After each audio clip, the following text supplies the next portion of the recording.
1940 में पटना महिला महाविद्यालय की स्थापना निम्नलिखित में से किस समाज द्वारा की गई थी। यहाँ पर आप देख सकते हैं ये प्रश्न जो है यह 68th बीपीएससी प्री 2023 में पूछा गया प्रश्न है।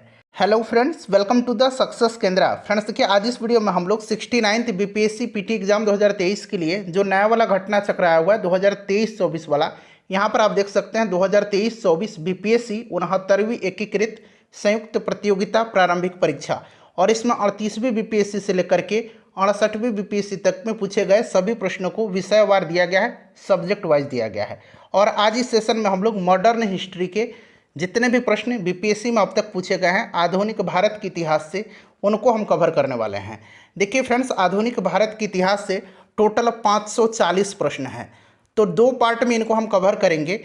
यानी कि आज हमारा यह पार्ट 1 है और इसमें हम लोग 282 प्रश्नों को कवर करेंगे, और 282 से आगे 540 तक हम लोग नेक्स्ट पार्ट 2 में कवर कर लेंगे। चलिए सेशन स्टार्ट करते हैं फ्रेंड्स। पहले प्लीज़ एक बार सेशन को लाइक कर दीजिए, और जब सेशन देख लीजिएगा तो इसे कम से कम एक ग्रुप में जरूर शेयर कर दीजिएगा। फ्रेंड्स, जैसे मैंने आपको बताया कि आज इस वीडियो में हम लोग 38वीं बीपीएससी से लेकर के 68वीं बीपीएससी तक में जितने भी मॉडर्न हिस्ट्री के यानी कि आधुनिक भारत के इतिहास से संबंधित प्रश्न पूछे गए हैं उनको हम लोग कवर करेंगे। और देखिए, ये जो नया वाला घटना चक्र का बुक है इसमें टोटल 540 प्रश्न मॉडर्न हिस्ट्री के हैं, तो इतने सारे प्रश्नों को हम लोग एक वीडियो में कवर नहीं कर पाएंगे, इसलिए हम लोग इसको दो पार्ट में कवर करने वाले हैं। आज हमारा यह पार्ट 1 है फ्रेंड्स, और पार्ट 1 में हम लोग क्वेश्चन नंबर 1 से लेकर के क्वेश्चन नंबर 282 तक यानी कि 282 तक को कवर करेंगे, और 282 से लेकर के क्वेश्चन नंबर 540 तक को हम लोग पार्ट 2 में कवर कर लेंगे। फ्रेंड्स देखिए, इस वीडियो को बनाने में 6 से 7 घंटा का समय लगा हुआ है। फ्रेंड्स प्लीज़ एक बार वीडियो को लाइक ज़रूर कर दीजिएगा, और जब सेशन समाप्त हो जाएगा तो इसको एक ग्रुप में ज़रूर शेयर कर दीजिएगा। देखिए, यहाँ पर प्रत्येक प्रश्न के नीचे आपको लिखा मिल जाएगा कि यह प्रश्न किस वर्ष पूछा गया है। देख सकते हैं ये 45वीं बीपीएससी 2001-2 में प्रश्न पूछा गया है। प्रश्न है कि पुर्तगाली उपनिवेश का प्रथम वायसराय भारत में कौन हुआ। आंसर अगर आप जानते हैं तो आंसर कमेंट में देकर के बताते चलेंगे। देखिए, भारत में प्रथम पुर्तगाली वायसराय के रूप में फ्रांसिस्को द अल्मीडा का आगमन हुआ। वह 1505 में 1505 ईस्वी में भारत पहुंचा। राइट आंसर इसका ऑप्शन नंबर सी हो जाएगा, Francisco de Almeida. Next question कर लेंगे। चूंकि प्रश्नों की संख्या ज़्यादा है इसीलिए हम लोग थोड़ा सा जल्दी सेशन को कवर करेंगे। फ्रेंड्स सपोर्ट करिएगा ताकि जल्दी से हम लोग सेशन को कवर कर लें। इससे पहले मैंने आपको साइंस वाला पोर्शन कवर करा दिया था, फिजिक्स, केमिस्ट्री और बायो को अलग अलग वीडियो में। अगर आपने नहीं देखा है तो देख लीजिएगा, लिंक डिस्क्रिप्शन बॉक्स में मिल जाएगा। चलिए, दूसरा प्रश्न है कि बंगाल की खाड़ी में समुद्री डकैती हेतु हुगली का उपयोग कौन करता था। तो पुर्तगालियों के द्वारा हुगली को बंगाल की खाड़ी में समुद्री लूटपाट के लिए अड्डे के रूप में इस्तेमाल किया जाता था। राइट आंसर इसका ऑप्शन सी हो जाएगा, पुर्तगाली। जो भी आंसर बीपीएससी के द्वारा दिया गया है, इस बुक में दिया गया है, वही मैं आपको बताऊंगा। चलिए, निम्नलिखित अंग्रेजों में किसे जहांगीर ने खान की उपाधि से सम्मानित किया था। जहांगीर ने खान की उपाधि से किसको सम्मानित किया था। तो देखिए, राइट आंसर इसका ऑप्शन नंबर ए हो जाएगा, हॉकिंस को। ठीक है, हॉकिंस ईस्ट इंडिया कंपनी का एक कर्मचारी तथा व्यापारी था, और वह बादशाह जहांगीर के नाम इंग्लैंड के राजा जेम्स प्रथम का पत्र लेकर के 1608 में सूरत पहुंचा। 1608 में वह आगरा में मुगल सम्राट जहांगीर से भेंट किया, और जहांगीर ने हॉकिंस को 400, याद रखेंगे, जहांगीर ने हॉकिंस को 400 का मनसब तथा फिरंगी खां अथवा इंग्लिश खां की उपाधि प्रदान किया। नेक्स्ट क्वेश्चन हमारा कि भारत में 1612 ईस्वी में अंग्रेजों ने अपनी पहली फैक्ट्री कहाँ स्थापित की थी। तो 1612 में अंग्रेजों ने अपनी पहली फैक्ट्री स्थापित किया था सूरत में। कहाँ पर? सूरत में स्थापित किया था। जहांगीर ने शाही फरमान से अंग्रेजों ने सूरत में अस्थायी रूप से एक फैक्ट्री स्थापित किया, और यहाँ से अंग्रेजों ने अपने व्यापार को देश के दूसरे भागों में फैलाया तथा शीघ्र ही अहमदाबाद, बुरहानपुर, अजमेर तथा आगरा में सहयोगी फैक्ट्रियाँ स्थापित किया। नेक्स्ट प्रश्न है कि किस मुगल शासक के समय सर थॉमस रो भारत आया था। सर थॉमस रो भारत आया था किसके समय में। तो friends, sir Thomas Roe Britain के राजा जेम्स प्रथम के राजदूत के रूप में 1615 ईस्वी में सूरत पहुंचा, और 1616 में वह अजमेर में मुगल शासक जहांगीर के दरबार में उपस्थित हुआ था। जहांगीर राइट आंसर हो जाएगा। देखिए, ये प्रश्न 67th बीपीएससी में पूछा गया प्रश्न है। चलिए, अगला प्रश्न है कि डच ईस्ट इंडिया कंपनी ने किस वर्ष अपनी फैक्ट्री पटना में स्थापित किया था। तो सर्वप्रथम डचों ने पटना कॉलेज की उत्तरी इमारत में 1632 में डच फैक्ट्री की स्थापना किया था। 1632 करेक्ट आंसर हो जाएगा। उसके बाद देखिएगा कि सर्वप्रथम किस मुगल शासक ने ब्रिटिश के विरुद्ध संघर्ष किया था। ब्रिटिश के विरुद्ध संघर्ष किया था सर्वप्रथम किस मुगल शासक ने। तो मुगलों का अंग्रेजों से पहली बार संघर्ष 1686 ईस्वी में औरंगजेब के शासनकाल में हुआ था। औरंगजेब के शासनकाल में हुआ था। मुगल गवर्नर शाइस्ता खान ने जॉब चरनाक सहित अंग्रेजों को हुगली से खदेड़ दिया था। राइट आंसर इसका औरंगजेब हो जाएगा।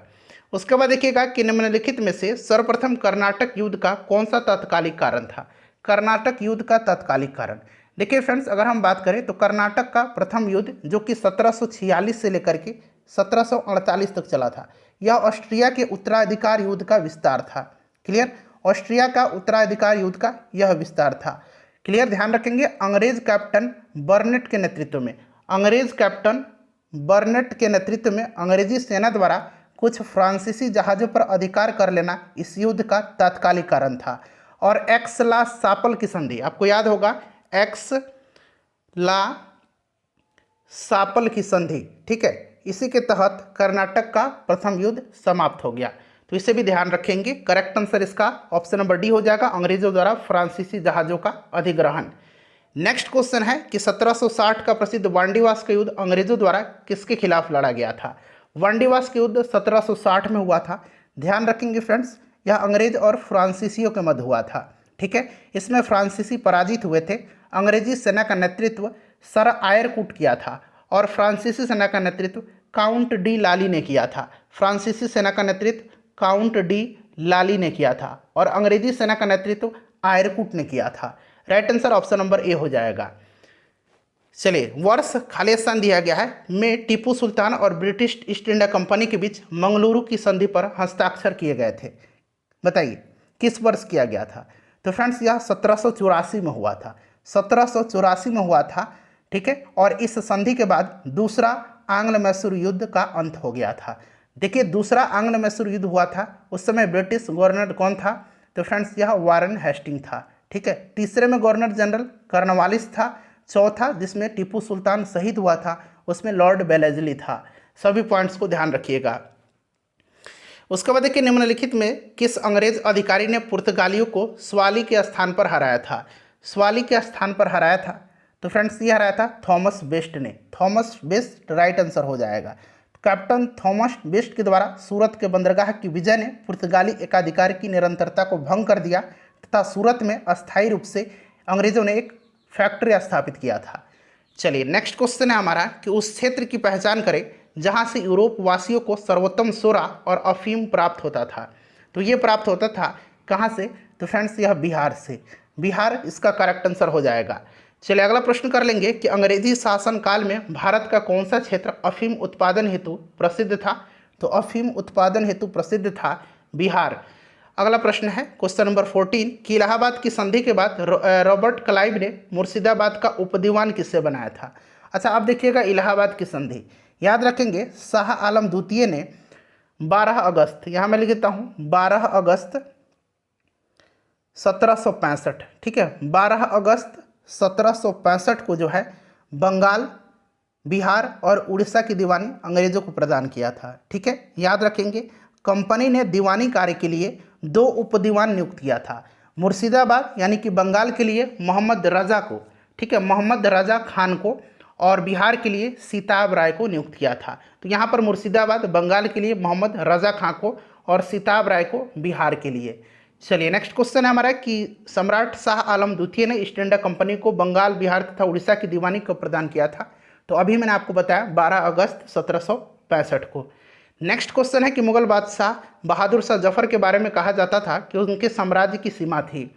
तो देखिए, राइट आंसर इसका क्या हो जाएगा। तो ये बहादुर शाह जफर के बारे में नहीं बल्कि मुगल शासक शाह आलम द्वितीय के बारे में फारसी भाषा में एक कहावत प्रसिद्ध थी कि सल्तनत ए शाह आलम अज दिल्ली तापालम।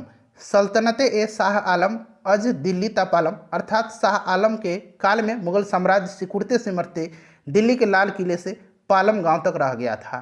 ठीक है, और बीपीएससी ने इसका जो इस प्रश्न का आंसर है उसको निरस्त कर दिया था। तो राइट आंसर इसीलिए इनमें से कोई नहीं होना चाहिए। चलिए नेक्स्ट क्वेश्चन है कि रंजीत सिंह ने सुप्रसिद्ध कोहिनूर हीरा किससे प्राप्त किया था। देखिए 1800 ईस्वी में अहमद शाह अब्दाली का पौत्र शाह शुजा काबुल की गद्दी पर बैठा, परंतु उसके भाई शाह महमूद ने शक्तिशाली बरकजई सरदार फतह खान और दोस्त मोहम्मद की सहायता से 1809 ईस्वी में उसको विस्थापित कर दिया तथा स्वयं कश्मीर और पेशावर पर अधिकार कर लिया। इसी अवसर पर शाह शुजा ने काबुल का राज्य प्राप्त करने के लिए रंजीत सिंह से सहायता मांगी और उन्हें कोहिनूर यानी कि कोहिनूर हीरा भेंट किया था। तो शाह शुजा इसका राइट आंसर हो जाएगा। टीपू सुल्तान ने अपनी राजधानी कहाँ बनाया था। टीपू सुल्तान ने राजधानी बनाया था श्रीरंगपट्टनम को। ऑप्शन ए राइट आंसर हो जाएगा। श्रीरंगपट्टनम में अपनी राजधानी बनाया और यहाँ पर जैकोबिन क्लब की स्थापना किया था और उसका सदस्य भी बना था। नेक्स्ट क्वेश्चन कर लेंगे फ्रेंड्स कि अंग्रेजों ने श्रीरंगपट्टनम की संधि किसके साथ किया था। तो श्रीरंगपट्टनम की संधि जो है यह अंग्रेजों ने टीपू सुल्तान के साथ किया था और इसी के तहत तीसरा आंग्ल मैसूर युद्ध समाप्त हुआ था। ठीक है, और तीसरे आंग्ल मैसूर युद्ध के समय गवर्नर जनरल कौन था, तो ये भी ध्यान रखेंगे, कॉर्नवालिस था। ठीक है, तो ये टीपू सुल्तान हो जाएगा। चलिए ठगों का उन्मूलन किसके नेतृत्व में हुआ था। तो ठगों का उन्मूलन लॉर्ड विलियम बेंटिक के समय में हुआ था। 1830 में 1830 में लॉर्ड विलियम बेंटिक ने कैप्टन सलीमन के नेतृत्व में जो है ठगों का उन्मूलन किया था। ठीक है, ठगों के विरुद्ध कार्रवाई करने के लिए सलीमन को नियुक्त किया और उसने लगभग 1500 ठगों को बंदी बना लिया। अनेक ठगों को फांसी दी गई और शेष को आजीवन निर्वासित कर दिया गया। 1837 ईस्वी के पश्चात संगठित रूप से ठगों का अंत हो गया। तो राइट आंसर इसका कैप्टन सलीमन हो जाएगा। देखिए निम्न में से कौन सा, यहाँ पर देखिए कौन से सामाजिक सुधार विलियम बेंटिक ने प्रारंभ किए थे। यहाँ से आप चुन करके बताइए और नीचे से आंसर आपको यहाँ से बताना है। ठीक है, 67वीं बीपीएससी री एग्जाम का यह प्रश्न है। चलिए अब यहाँ पे 1829 में सती प्रथा को अपराध घोषित करके उसका उन्मूलन किया था विलियम बेंटिक ने। विलियम बेंटिक के काल में ही भारत सरकार अधिनियम 1833 पारित किया गया था और इसमें दास प्रथा के उन्मूलन का भी प्रावधान किया गया था। उसके बाद बेंटिक ने ठगों के गिरोह का भी अंत किया था, जैसे कि मैंने आपको बताया कि सलीमन की सहायता से ठगी प्रथा का अंत किया था। धर्म परिवर्तन के कारण अयोग्यता के प्रावधान को 1850 में हटाया गया था। 1850 में उस समय लॉर्ड विलियम बेंटिक नहीं था। लॉर्ड विलियम बेंटिक 1835 में इंग्लैंड वापस चला गया था। तो देखिए ये तीसरा नहीं होगा, बाकी पहला, दूसरा और चौथा इसका करेक्ट आंसर हो जाएगा। तो पहला, दूसरा और चौथा जो कि ऑप्शन नंबर सी में है इसका राइट आंसर है। 67th बीपीएससी प्री री एग्जाम में यह प्रश्न 2022 में पूछा गया है, पिछले साल। देखिए किसने सिंध विजित कर उसका अधिग्रहण किया। किसने सिंध विजित कर उसका अधिग्रहण किया था। तो 1843 में अफगानिस्तान युद्ध के बाद चार्ल्स नेपियर ने सिंध का विलय ब्रिटिश साम्राज्य में किया था। चार्ल्स नेपियर ने, याद रखेंगे, ये भी 67th प्री का री एग्जाम का प्रश्न है। बंगाल में द्विशासन प्रणाली किसके द्वारा लागू की गई थी। तो फ्रेंड्स यह लागू किया गया था किसके द्वारा। तो 1765 ईस्वी में यह द्वैध शासन की शुरुआत रॉबर्ट क्लाइव के समय में हुआ था और वारन हेस्टिंग के कार्यकाल में 1772 में कोर्ट ऑफ डायरेक्टर्स ने दोहरी शासन प्रणाली को समाप्त करने का निर्णय लिया था। तो ऑप्शन नंबर सी हो जाएगा, रॉबर्ट क्लाइव। ठीक है, और समाप्त किया गया था वारन हेस्टिंग्स के समय में। चलिए द्वैध शासन का जनक किसे माना जाता है। द्वैध शासन का जनक माना जाता है लियोनिल कार्टिस को। Sir Lionel Curtis right answer इसका हो जाएगा। अगला प्रश्न है कि भारत में प्रथम रेलवे लाइन किस ब्रिटिश गवर्नर के समय में बिछाई गई थी। तो ये क्वेश्चन आसान है, मैं एक्सप्लेनेशन उतना नहीं दूंगा आपको। ठीक है, भारत में रेलगाड़ी की दिशा में प्रथम प्रयास आपको पता है कि डलहौजी के द्वारा किया गया था और 1853 में बम्बई से थाने के बीच इसी के समय में रेलवे लाइन बिछाई गई थी। चलिए तो ये डलहौजी हो जाएगा। उसके बाद देखिए मुंगेर का बरहिया ताल विरोध का उद्देश्य क्या था। मुंगेर का बरहिया ताल विरोध का उद्देश्य बकास्त भूमि की वापसी की मांग करना था। ठीक है, बकास्त भूमि की वापसी की मांग। इस आंदोलन में कार्यानंद शर्मा का नेतृत्व महत्वपूर्ण था। कार्यानंद शर्मा के नेतृत्व में यह चलाया गया था। Right answer option number A हो जाएगा, बकास्त भूमि की वापसी। चलिए 1857 में भारत का गवर्नर जनरल कौन था। 1857 में भारत का गवर्नर जनरल लॉर्ड कैनिंग था और यहाँ आखिरी गवर्नर जनरल था और ब्रिटिश साम्राज्य का अधीन नियुक्त भारत का यह पहला वायसराय था। ठीक है, कैनिंग राइट आंसर हो जाएगा। उसके बाद देखिएगा कि अंग्रेजी भारतीय सेना में चर्बी वाले कारतूस से चलने वाली एनफील्ड राइफल कब शामिल की गई थी? तो फ्रेंड्स देखिए, यह शामिल किया गया था कब? तो यह शामिल किया गया था दिसंबर 1856 में। इस राइफल में दमदम, अंबला और सियालकोट के बने चर्बीयुक्त कारतूस का प्रयोग किया जाता था, जिसमें गाय और सुअर की चर्बी लगी होती थी, और इस नई राइफल में कारतूस के ऊपर के भाग को मुंह से काटना पड़ता था। जनवरी 1857 में बंगाल सेना ने यह अफवाह फैल गई बंगाल सेना में कि चर्बी वाले कारतूस में गाय और सुअर की चर्बी है। सैनिक अधिकारियों ने इस अफवाह को जांच किया, परंतु इसका खंडन कर दिया कि इसमें ऐसी कोई बात नहीं है। किंतु सैनिकों को विश्वास हो गया था कि चर्बी वाले कारतूसों का प्रयोग उनके धर्म को भ्रष्ट करने के लिए एक निश्चित ही साजिश है, प्रयत्न किया जा रहा है। यही कारतूस 1857 के विद्रोह का तात्कालिक कारण बना था। चलिए अगला प्रश्न है हमारा कि 1857 के विद्रोह का नेतृत्व बिहार में किसने किया था? तो ऑब्वियसली आपको पता है कि ये वीर कुंवर सिंह थे। चलिए रिपीटेड प्रश्न है, बीपीएससी का फेवरेट क्वेश्चन है। बिहार में 1857 के विद्रोह का नेतृत्व किसने किया था? तो फ्रेंड्स ये वीर कुंवर सिंह राइट आंसर हो जाएगा। ठीक है, कुंवर सिंह करेक्ट आंसर हो जाएगा। चलिए अगला प्रश्न कर लेंगे। नेक्स्ट क्वेश्चन है हमारा कि जगदीशपुर के किस व्यक्ति ने 1857 के विप्लव में क्रांतिकारियों का नेतृत्व किया था? कुंवर सिंह थे। देखिए ये प्रश्न फ्रिक्वेंटली कई बार पूछा गया है। चलिए कुंवर सिंह राजा थे, तो ये कहाँ के? जगदीशपुर के थे। चलिए उसके बाद देखिएगा कि 1857 ईस्वी के विद्रोह के एक नेता कुंवर सिंह किस स्थान से संबंधित थे? कुंवर सिंह किस स्थान से संबंधित थे? तो ये जगदीशपुर से। ठीक है, जगदीशपुर करेक्ट आंसर हो जाएगा। अगला प्रश्न कि कुंवर सिंह अंग्रेजों के खिलाफ 1857 के विद्रोह में किस जगह शामिल हुए थे? ये शामिल कहाँ पर हुए थे? शामिल हुए थे फ्रेंड्स आरा में। 22 यहाँ पर ध्यान देंगे, आरा में शामिल हुए थे। देखिए 25 जुलाई 1857 को 25 जुलाई 1857 को दानापुर में सैनिकों के 3 रेजिमेंट ने विद्रोह कर दिया, और 26 जुलाई को ये सैनिक आरा पहुंचे और यहाँ कुंवर सिंह ने इनका नेतृत्व स्वीकार कर लिया। ठीक है, राइट आंसर आरा हो जाएगा।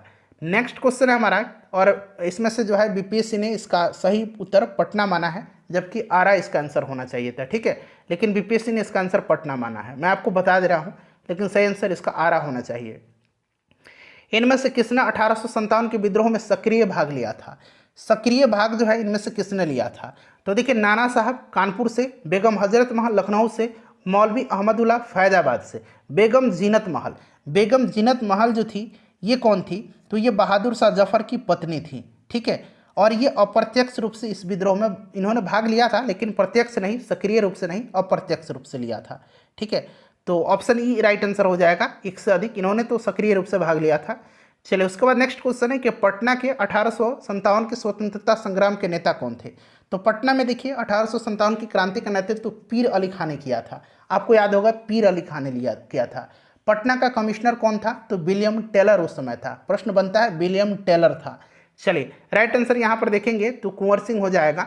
चलिए नेक्स्ट क्वेश्चन हो जाएगा कि 1857 के विद्रोह का बिहार में 15 जुलाई 1857 से 20 जनवरी 1858 तक केंद्र था। तो यह केंद्र था जगदीशपुर। ठीक है, जगदीशपुर राइट आंसर हो जाएगा। जगदीशपुर के राजा थे, जगदीशपुर के राजा वीर कुंवर सिंह थे। अगला प्रश्न है कि कुंवर सिंह ने 1857 के विद्रोह का नेतृत्व किस प्रांत से किया था? तो ये बिहार से किए हुए थे। 1857 के विद्रोह का नेतृत्व बिहार में किसने किया था? कुंवर सिंह ने किया था। और बिहार में 1857 के विद्रोह का नेतृत्व किसने किया था? कुंवर सिंह ने किया था। देखिए कितना प्रश्न 1857 और वीर कुंवर सिंह से पूछा गया है। निम्नलिखित में से कौन 1857 के विद्रोह में अंग्रेजों का सबसे कट्टर दुश्मन था? तो अंग्रेजों का सबसे कट्टर दुश्मन जो थे ये मौलवी अहमदुल्ला थे। मौलवी अहमदुल्ला ने फैजाबाद से 1857 की क्रांति का नेतृत्व किया था। ठीक है, चलिए 1857 के विद्रोह को किस उर्दू कवि ने देखा था? तो फ्रेंड्स ये देखा था स्वयं अपनी आंखों से मिर्जा गालिब ने। मिर्जा गालिब राइट आंसर हो जाएगा। अगला प्रश्न कि निम्नलिखित में से कौन सा ईस्ट इंडिया कंपनी के सिपाहियों को विद्रोही बनाने का कारण नहीं था? विद्रोही बनाने का कारण नहीं था, कारण नहीं पूछा गया है। तो यहाँ पर देखेंगे राइट आंसर इसका हो जाएगा अधिकारियों की अक्षमता। ये बिल्कुल कारण नहीं था। अंग्रेज अधिकारियों की अक्षमता ईस्ट इंडिया कंपनी के सिपाहियों को विद्रोही बनाने का कारण नहीं था।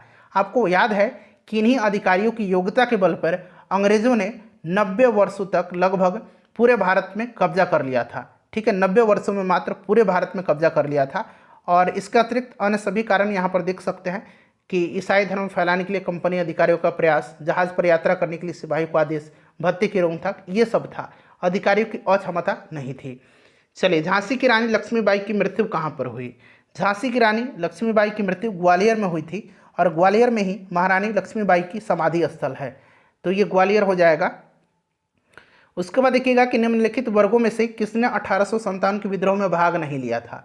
1857 के विद्रोह में भाग नहीं लिया था। चलिए देखिए, गवर्नर जनरल जो कैनिंग था उस समय, ठीक है, आखिरी गवर्नर जनरल था, उसने बाद में टिप्पणी भी ये किया था कि इन शासकों ने तूफान के आगे बांध की तरह काम किया, वरना यह तूफान एक ही लहर में हमें बहा ले जाता। तो कहीं ना कहीं इसमें जो थे रजवाड़े थे, भारतीय रजवाड़ों के अधिकांश शासक तथा बड़े जमींदार पक्के स्वार्थी थे और उन्होंने अंग्रेजों की शक्ति से भयभीत होकर के विद्रोह में शामिल नहीं हुए। इसके विपरीत यहाँ तक कि ग्वालियर के सिंधिया, इंदौर के होलकर, हैदराबाद के निज़ाम, जोधपुर के राजा, भोपाल के नवाब, पटियाला, नाभा और जिंद के सिख शासक तथा पंजाब के दूसरे सिख सरदार, कमिश्नर, कश्मीर के महाराज और दूसरे अनेक सरदारों ने और जमींदारों ने इस विद्रोह को कुचलने में अंग्रेजों की सक्रिय सहायता किया था। राइट आंसर इसका ऑप्शन नंबर डी हो जाएगा। यहाँ पर देखिए 2 और 4, यानी कि साहूकार और जमींदार, ठीक है, साहूकार और जमींदार। और बाद में अंग्रेजों ने यह वादा भी किया था, आश्वासन भी दिया था कि उनकी जागीरें वापस दी जाएगी, ठीक है। चलिए अगला प्रश्न कर लेंगे कि निम्नलिखित में से कौन सा कथन सही है? सभी कथन को एक बार पढ़ेंगे और राइट आंसर हम बताएंगे इसका कि क्या होगा। पहले आप कथन को पढ़ लीजिए। चलिए, 1857 में दरभंगा, डुमराव और हटवा के महाराजाओं और उनके साथी जमींदारों ने आदमी तथा पैसे से जमींदार अंग्रेजों की मदद किया था। बिल्कुल सही है, ठीक है। इन्होंने जो है यहाँ पर जमींदारों को अंग्रेजों को जो है मदद किया था, दरभंगा, डुमराव और हटवा के जमींदार। ऑप्शन ए जो है ये सही दिया गया है, बाकी ऑप्शन भी पढ़ लीजिए आप। चलिए उसके बाद देखिए 1857 के विद्रोह में से बिहार का कौन सा भाग अप्रभावित रहा था? अप्रभावित जो रहा था ये कौन सा भाग रहा था? तो फ्रेंड्स यह रहा था केवल मुंगेर। केवल मुंगेर जो है अप्रभावित रहा था, तो ऑप्शन इसका 5 राइट आंसर हो जाएगा। चलिए नेक्स्ट क्वेश्चन है कि 1857 का विद्रोह लखनऊ में किसके नेतृत्व में आगे बढ़ा था? तो लखनऊ में बेगम हजरत महल, तो बेगम ऑफ अवध हो जाएगा, ऑप्शन ए राइट आंसर हो जाएगा। चलिए, कानपुर से तात्या टोपे नाना साहब और झांसी से रानी लक्ष्मीबाई ने नेतृत्व प्रदान किया था। 1857 का विद्रोह मुख्यतः किस कारण से असफल रहा था? तो ये कारण जो था यह किसी सामान्य योजना और केंद्रीय संगठन की कमी थी, ठीक है, ऑप्शन बी इसका राइट आंसर हो जाएगा। नेक्स्ट क्वेश्चन है, निम्न कथन पर विचार करें और यहाँ से आपको आंसर चुनना है, नीचे दिए गए कोड में सही उत्तर चुनना है। देखिए एक कथन क है और दूसरा कथन का है। 1857 में प्रथम स्वतंत्रता संग्राम ब्रिटिश सरकार से स्वतंत्रता प्राप्त करने में असफल रहा, ये तो बिल्कुल सही दिया गया है, ठीक है। बहादुर शाह जफर के नेतृत्व को जन सहयोग नहीं मिला था और अधिकांश महत्वपूर्ण रियासतों के शासक उनका साथ देने से कतरा गए थे, ये भी सही है। और इसमें असफल इसलिए हो गए थे स्वतंत्रता प्राप्त करने में क्योंकि यहाँ पर जो है लोगों का सहयोग नहीं मिला था। तो ये दोनों जो है क और का दोनों सही है, क और का दोनों सही है, और ये का जो है ना यह क का सही स्पष्टीकरण कर रहा है, तो इसीलिए ऑप्शन ए राइट आंसर इसका हो जाएगा। चलिए अगला प्रश्न कर लेंगे फ्रेंड्स। नेक्स्ट क्वेश्चन है कि महारानी विक्टोरिया ने भारतीय प्रशासन को ब्रिटिश ताज के नियंत्रण में लेने की घोषणा कब किया था? तो ये किया था 1 नवंबर 1858 को, 1 नवंबर 1858 को, ठीक है, ध्यान रखेंगे 1 नवंबर 1858 को राइट आंसर इसका हो जाएगा। रानी विक्टोरिया ने भारतीय प्रशासन को ब्रिटिश ताज के नियंत्रण में लेने की घोषणा की और इस घोषणा के बाद भारत में कंपनी के शासन को समाप्त कर भारत को सीधे ब्रिटिश क्राउन का अधीन कर दिया गया। अगला प्रश्न है कि 1857 के विद्रोह के बाद ब्रिटिश सरकार ने सिपाहियों का इन प्रांत से चयन किया था। किस प्रांत से चयन किया था? तो फ्रेंड्स यह किया था गोरखा, सिख और पंजाबी उत्तर प्रांत से, ठीक है, तो ऑप्शन इसका सी राइट आंसर हो जाएगा। निम्नलिखित में से किसने 1857 के विद्रोह को एक षड्यंत्र की संज्ञा दिया था? षड्यंत्र की संज्ञा दिया था सर जेम्स आउट्रम और डब्ल्यू टेलर ने। जेम्स आउट्रम और डब्ल्यू टेलर ने। जॉन लॉरेंस और सीले के अनुसार क्या था? यह एक सैनिक विद्रोह था। जॉन लॉरेंस और सीले ने इसको एक सैनिक विद्रोह कहा था। अगला प्रश्न है हमारा कि 1857 के विद्रोह को किसके द्वारा प्रथम भारतीय स्वतंत्रता संग्राम के रूप में वर्णित किया गया है? तो ये वी.डी. सावरकर हैं, ऑप्शन ए हो जाएगा। उसके बाद देखिए निम्नलिखित में से कौन सा आयोग 1857 के विद्रोह के दमन के बाद भारतीय फौज के नौ संगठन से संबंधित है? तो यह पील कमीशन है। पील कमीशन है, पील आयोग है, ऑप्शन नंबर बी इसका राइट आंसर हो जाएगा, पील आयोग। ठीक है, चलिए, जिसमें सेना के रेजिमेंटों को जाति, समुदाय और धर्म के आधार पर विभाजित किया। यूरोपीय सैनिकों की संख्या जो 1857 के पूर्व 45,000 थी उसको 65,000 कर दिया गया था, और भारतीय सैनिकों की संख्या 2,38,000 से घटा करके महज 1,40,000 कर दिया गया था। बंगाल में यूरोपीय सैनिकों को भारतीय सैनिकों से 1:2 का अनुपात में रखा गया, जबकि मद्रास और मुंबई में यह अनुपात 1:3 रखा गया। ठीक है, चलिए, नील विद्रोह किसके बारे में था? नील विद्रोह किसके बारे में था? चलिए सभी ऑप्शन को पढ़िए, राइट आंसर क्या होगा? तो फ्रेंड्स ये जो है यह आपका होगा, रैयत नील की खेती नहीं करना चाह रहे थे, पर उनसे एक अमान्य मूल्य पर जबरदस्ती खेती करवाई जा रही थी। तो ऑप्शन इसका सी राइट आंसर हो जाएगा, नील विद्रोह इसी के बारे में था। चलिए आगे बढ़ेंगे, नेक्स्ट क्वेश्चन कर लेंगे कि नील कृषकों की दुर्दशा पर लिखी गई पुस्तक नील दर्पण के लेखक कौन है? नील दर्पण के लेखक जो है ये दीनबंधु मित्र हैं। दीनबंधु मित्र करेक्ट आंसर हो जाएगा। चलिए, वह प्रथा जिसके तहत किसान स्वयं भूमि का मालिक होता है और सरकार को भू राजस्व के भुगतान के लिए जिम्मेवार माना जाता है, बताइएगा। तो यह आपका कौन सा है? तो यह रैयतवाड़ी प्रथा है, रैयतवाड़ी व्यवस्था। इसके अंतर्गत किसान स्वयं भूमि का मालिक होता है और सरकार को भू राजस्व के भुगतान के लिए जिम्मेदार मानता है। थॉमस मुनरो और कैप्टन रीड ने यह रैयतवाड़ी व्यवस्था स्टार्ट किया था। पागलपंथ की स्थापना किसने किया था? पागलपंथ की स्थापना किया था करमशाह ने। ठीक है, पागलपंथ एक अर्ध धार्मिक संप्रदाय था जिसे उत्तरी बंगाल के करमशाह ने चलाया था। करमशाह की मृत्यु के बाद इनका पुत्र टीपू इसका नेतृत्व किया था। ठीक है, करमशाह राइट आंसर हो जाएगा। फराजी कौन थे? फराजी कौन थे? तो फराजी लोग बंगाल के फरीदपुर के हाजी शरियतुल्लाह द्वारा चलाए गए संप्रदाय के अनुयायी थे। ठीक है, और अंत में इस संप्रदाय के अनुयायी बहावी दल में जाकर के सम्मिलित हो गए। तो राइट आंसर हो जाएगा इसका हाजी शरियतुल्लाह के अनुयायी। नेक्स्ट है कि फराजी आंदोलन शुरुआत किसने किया था? तो फराजी आंदोलन का शुरुआत हाजी शरियतुल्लाह ने किया था, अभी मैंने आपको बताया भी। चलिए, कुका आंदोलन को किसने संगठित किया था? कुका आंदोलन को संगठित किसने किया था? तो इसको संगठित किया था कुका आंदोलन को गुरु राम सिंह ने। गुरु राम सिंह ने किया था। ठीक है, गुरु राम सिंह ने कुका आंदोलन को संगठित किया था तथा जुझारू बनाया था। इनका उद्देश्य सिख धर्म में प्रचलित बुराइयों और अंधविश्वासों को दूर कर इस धर्म को शुद्ध करना था। ठीक है, चलिए, गुरु राम सिंह हो जाएगा। नेक्स्ट क्वेश्चन है कि 1875 के दक्कन के दंगों का तात्कालिक कारण क्या था? दक्कन के दंगों का तात्कालिक कारण जो था ये क्या था? तो फ्रेंड्स ये महाजनों के द्वारा ऊंची ब्याज दर था। महाजनों के द्वारा ऊंची ब्याज दर था, इसलिए इसका ऑप्शन नंबर यहाँ पर बी राइट आंसर हो जाएगा। महाराष्ट्र में रामोसी कृषक जत्था किसने स्थापित किया था? रामोसी कृषक जत्था जो है स्थापित किसने किया था? तो ये वासुदेव बलवंत फड़के ने मुंबई प्रेसिडेंसी के रामोसी जनजाति के लोगों को संगठित करके प्रशिक्षित लड़ाकू बल में परिवर्तित किया था। बाद में इनको काला पानी की सजा दे दी गई और 1883 में 1883 में आमरण अनशन में इनकी मृत्यु हो गई थी। वासुदेव बलवंत फड़के हो जाएगा राइट आंसर। देखिए, रामोसी विद्रोह सही रूप में किस भौगोलिक इलाके में हुआ था? रामोसी विद्रोह जो हुआ था यह पश्चिमी घाट में हुआ था। पश्चिमी घाट में रामोसी विद्रोह हुआ था। ठीक है, और सरदार चित्तर सिंह के नेतृत्व में यह रामोसी विद्रोह हुआ था पश्चिमी घाट में। उसके बाद देखिए, बघेरा विद्रोह कहाँ पर हुआ था? बघेरा विद्रोह जो है यह बड़ौदा में हुआ था।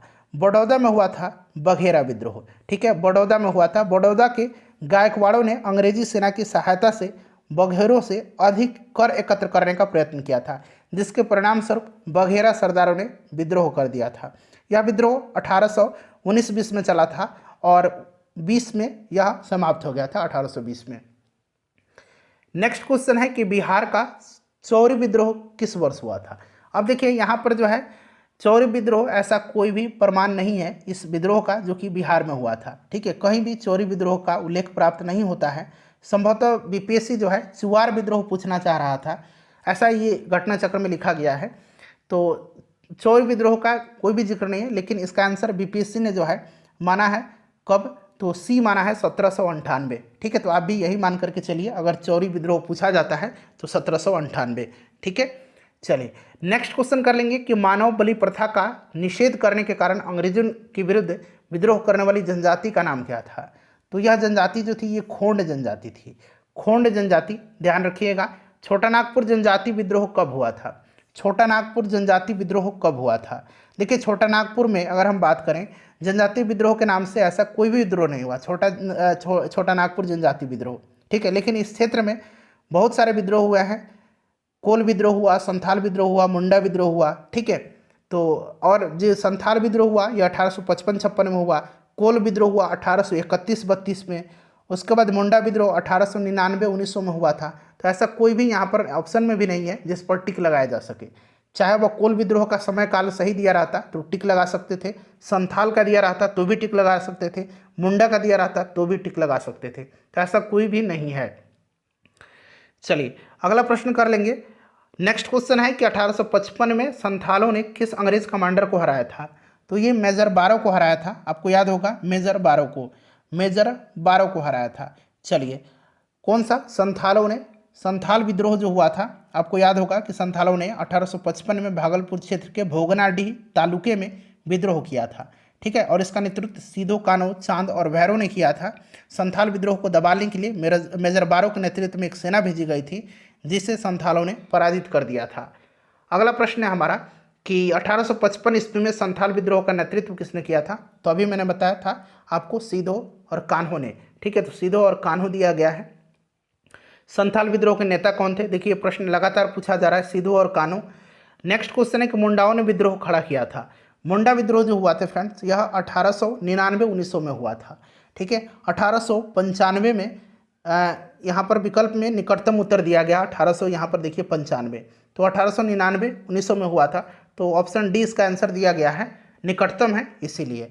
चलिए आगे बढ़ेंगे, नेक्स्ट क्वेश्चन कर लेंगे। अगला प्रश्न कि उलगुलान विद्रोह किससे जुड़ा हुआ है? उलगुलान विद्रोह मुंडा विद्रोह से जुड़ा हुआ है। मुंडा विद्रोह राइट आंसर हो जाएगा, तो बिरसा मुंडा इसका करेक्ट आंसर हो जाएगा, ठीक है। मुंडा विद्रोह को उलगुलान महान विद्रोह यानी कि महान हलचल के नाम से जाना गया है। चलिए, बिरसा मुंडा का कार्य क्षेत्र कौन सा था? तो ऑब्वियसली कार्य क्षेत्र इनका रांची हो जाएगा। चलिए 1899-1900, देखिए मुंडा विद्रोह आ गया ना, 1899-1900 ईस्वी की मुंडा क्रांति के नेता तो ये बिरसा मुंडा थे। कौन थे? बिरसा मुंडा थे। चलिए उसके बाद देखिए बिरसा मुंडा किसके पक्ष में थे? तो बिरसा मुंडा जो थे ये झारखंड हो जाएगा राइट आंसर, ठीक है। झारखंड इसका राइट आंसर हो जाएगा।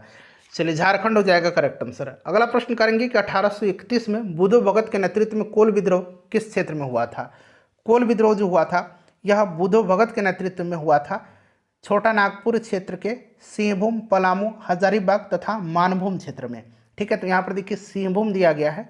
चलिए नेक्स्ट क्वेश्चन करेंगे कि हौज विद्रोह हुआ था। हौज विद्रोह जो हुआ था यह 1820-21 के दौरान हुआ था। इसका केंद्र जो रहा वो संथाल परगना था, ठीक है। 1820-21 किस स्थान पर आदिवासियों ने अंग्रेजों के खिलाफ विद्रोह किया था? तो फ्रेंड्स ये कहाँ पर किया था? तो आदिवासियों ने किया था बिहार में भी। उस समय बिहार में झारखंड था। तो आपको याद होगा कि हो जनजाति ने 1820-21 में और पुनः 1831 में ब्रिटिश सेनाओं को चुनौती दिया था। और साथ ही साथ यहाँ पर आप देखेंगे तो सिंध के जनजातियों ने भी अंग्रेजों के विरुद्ध विद्रोह किया था। तो सिंध के भी थे और बिहार के भी थे। तो एक से अधिक राइट आंसर दिया गया है। इनमें से किसने अंग्रेजी ईस्ट इंडिया कंपनी के कंट्रोल के खिलाफ बगावत नहीं किया था? बगावत नहीं किया था ये थे हैदराबाद के निज़ाम। बाकी यहाँ पर विजयनगरम के राजा ने किया था, तमिलनाडु के पोलीगर ने किया था और त्रावणकोर के दीवान वेलुथम्पी ने भी किया था। हैदराबाद के निज़ामों ने नहीं किया था। नेक्स्ट क्वेश्चन है कि बंकिम चंद्र चटर्जी के आनंद मठ में किस विद्रोह का उल्लेख है? तो इसमें सन्यासी विद्रोह का उल्लेख है, ठीक है।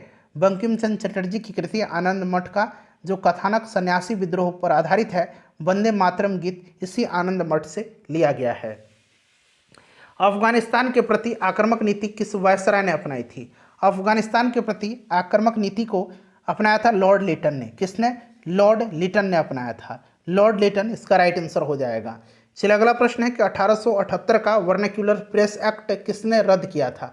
वर्नाक्यूलर प्रेस एक्ट को रद्द किसने किया था? अब यहाँ पर देखिए वर्नाक्यूलर प्रेस एक्ट को लागू किया था लॉर्ड लिटन ने, ठीक है। और इसको रद्द किया था, निरस्त किया था लॉर्ड रिपन ने। किसने? लॉर्ड रिपन ने किया था, ध्यान रखिएगा। चलिए ये जो वर्नाक्यूलर प्रेस एक्ट था इसके द्वारा सोम प्रकाश, भारत मिहिर, ढाका प्रकाश, सहचर और अनेक समाचार पत्रों के विरुद्ध मामले दर्ज किए गए थे। अस्थायी बंदोबस्त किसके साथ किया गया था? अस्थायी बंदोबस्त 1793 में लॉर्ड कॉर्नवालिस ने एक नई भू व्यवस्था स्टार्ट किया था, अस्थायी बंदोबस्त प्रणाली। ठीक है, इस व्यवस्था के अंतर्गत जमींदारों के एक नए वर्ग को भूस्वामी घोषित कर दिया गया, जिसे भूमि के लगान का 10/11 भाग कंपनी को देना था और मात्र एक भाग जो है 1/11 भाग अपने पास रखना होता था। चलिए, राइट आंसर इसका क्या हो जाएगा? ऑप्शन ए हो जाएगा जमींदारों के साथ।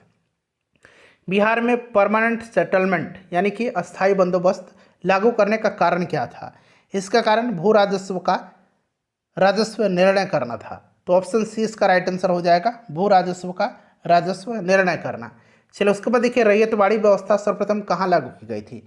रैयतवाड़ी व्यवस्था सर्वप्रथम मद्रास प्रेसिडेंसी में अलेक्जेंडर रीड के द्वारा 1782 में जो है तमिलनाडु के बारामहल क्षेत्र में लागू की गई थी। उसके बाद यह व्यवस्था बम्बई प्रेसिडेंसी में भी लागू किया गया था। थॉमस मुनरो और कैप्टन रीड, मैंने बताया था ना, रैयतवाड़ी व्यवस्था से ये संबंधित हैं। चलिए आगे बढ़ेंगे, नेक्स्ट क्वेश्चन कर लेंगे। तो राइट आंसर यहाँ मद्रास हो जाएगा इसका। उसके बाद देखिएगा कि रिक्त स्थानों की पूर्ति करें। यहाँ पर दिया गया है कि कब बंगाल और बिहार में भूमि पर किराएदारों के अधिकारों को बंगाल किराएदारी अधिनियम द्वारा जो है दिया गया। तो ये कब दिया गया था? 1885 में। 1885 में, ठीक है। चलिए 1885 इसका राइट आंसर हो जाएगा। नेक्स्ट क्वेश्चन है हमारा कि सत्यार्थ प्रकाश किसकी रचना है? सत्यार्थ प्रकाश जो है यह दयानंद सरस्वती जी की रचना है। दयानंद सरस्वती जी का मूल नाम, इनका मूल शंकर था। ठीक है, मूल शंकर इनका मूल नाम था। और 1875 में इन्होंने जो है आर्य समाज की स्थापना किया था। वेदों की ओर लौटो का नारा इन्होंने ही दिया था, ध्यान रखेंगे। चलिए अगला प्रश्न है हमारा कि अमृत बाजार पत्रिका की स्थापना किसने किया था? इसका स्थापना शिशिर कुमार घोष ने किया था। किसने किया था? इसका स्थापना मोतीलाल घोष और शिशिर कुमार घोष ने कलकत्ता में किया था।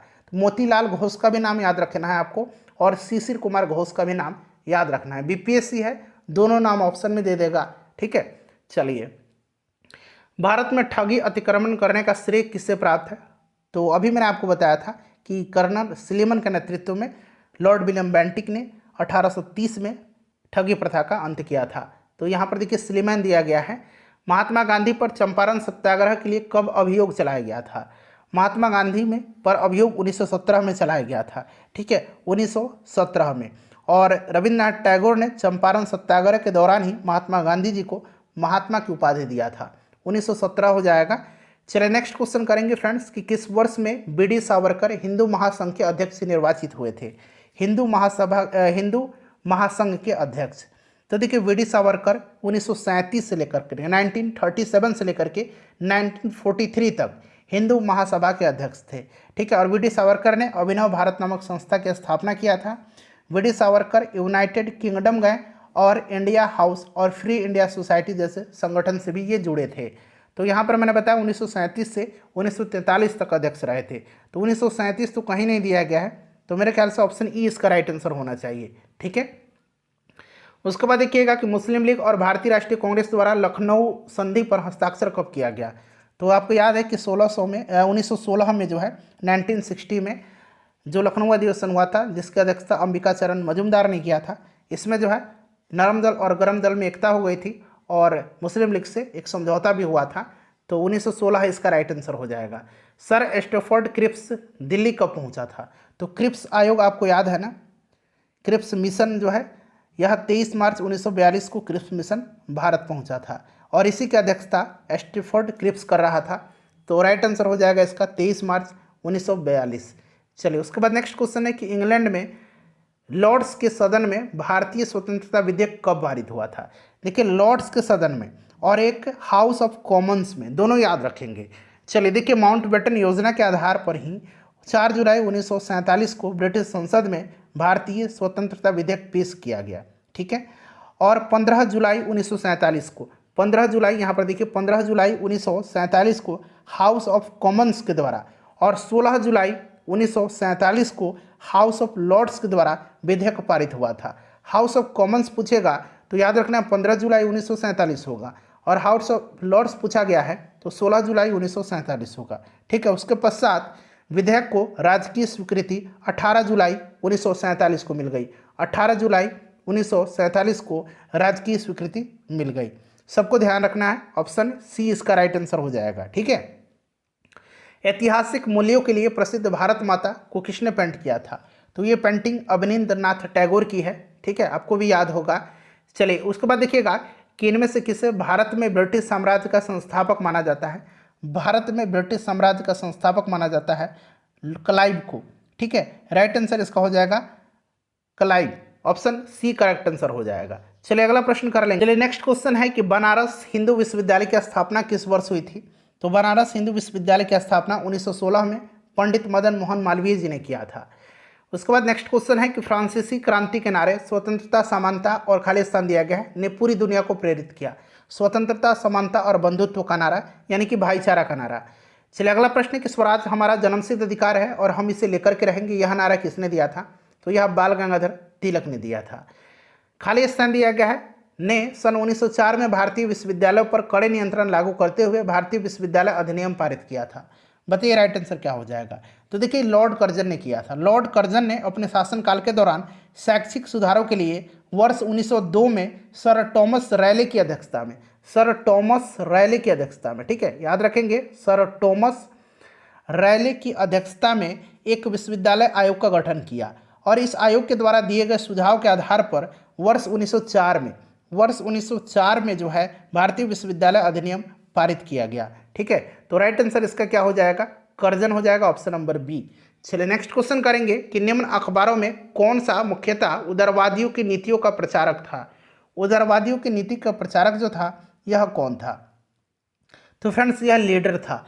लीडर समाचार पत्र के संपादक मदन मोहन मालवीय थे और मदन मोहन मालवीय उदारवादी दल के नेता थे और इसके माध्यम से उदारवादी अपनी नीतियों का प्रचार करते थे। चलिए भारत में आधुनिक शिक्षा प्रणाली की नींव किसके द्वारा रखी गई थी? आधुनिक शिक्षा प्रणाली की नींव जो है यह रखी गई थी 1835 के मैकाले मिंट्स के द्वारा।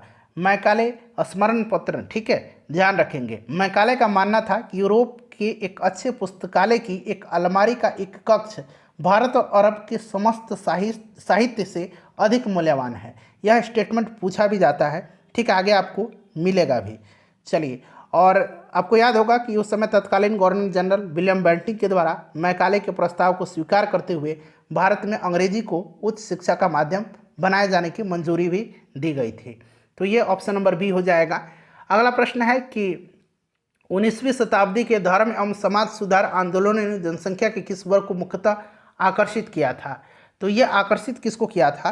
तो आकर्षित किया था इसने बुद्धिजीवी, उच्च जो नगरीय जाति थी उनको और उदार रजवाड़ों को।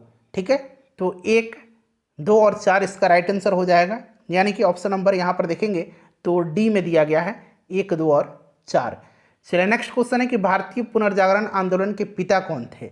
तो फ्रेंड्स देखिए भारतीय पुनर्जागरण आंदोलन के पिता जनक, भारतीय राष्ट्रवाद का पैगंबर, अतीत और भविष्य के मध्य सेतु, भारतीय राष्ट्रवाद का जनक, आधुनिक भारत का पिता, प्रथम आधुनिक पुरुष, युगदूत, ये सब कहा जाता है किसको? तो याद रखेंगे राजा राम मोहन राय को। जितने भी मैंने नाम बताया, उपाधि बताया है, भारतीय राष्ट्रवाद का पैगंबर, भारतीय पुनर्जागरण का पिता, अतीत और भविष्य के मध्य सेतु, भारत राष्ट्रवाद का जनक, आधुनिक भारत का पिता, प्रथम आधुनिक पुरुष, युग पुरुष, युगदूत, ये सब कहा जाता है राजा राम मोहन राय को।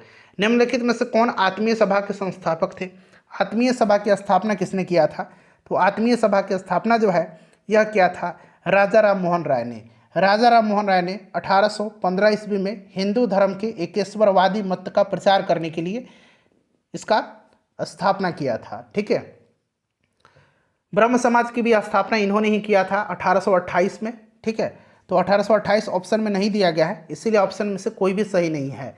राजा राम मोहन राय के द्वारा ब्रह्म समाज की स्थापना कब की गई? 1828 में। सती को गैर कानूनी किसने घोषित किया? तो अब ये प्रश्न फिर से पूछ लिया गया है, देख सकते हैं ये प्रश्न 63वीं बीपीएससी में पूछा गया है। तो ये सती को गैर कानूनी विलियम बेंटिक ने किया था घोषित। चलिए 1815 में प्रकाशित राजा राम मोहन राय की पहली पुस्तक का नाम क्या था? अब यहाँ पर ध्यान दीजिएगा, देखिए राजा राम मोहन राय के द्वारा जो प्रकाशित पहली पुस्तक थी उसका नाम क्या था? उसका नाम था, यहाँ मैं लिखता हूँ,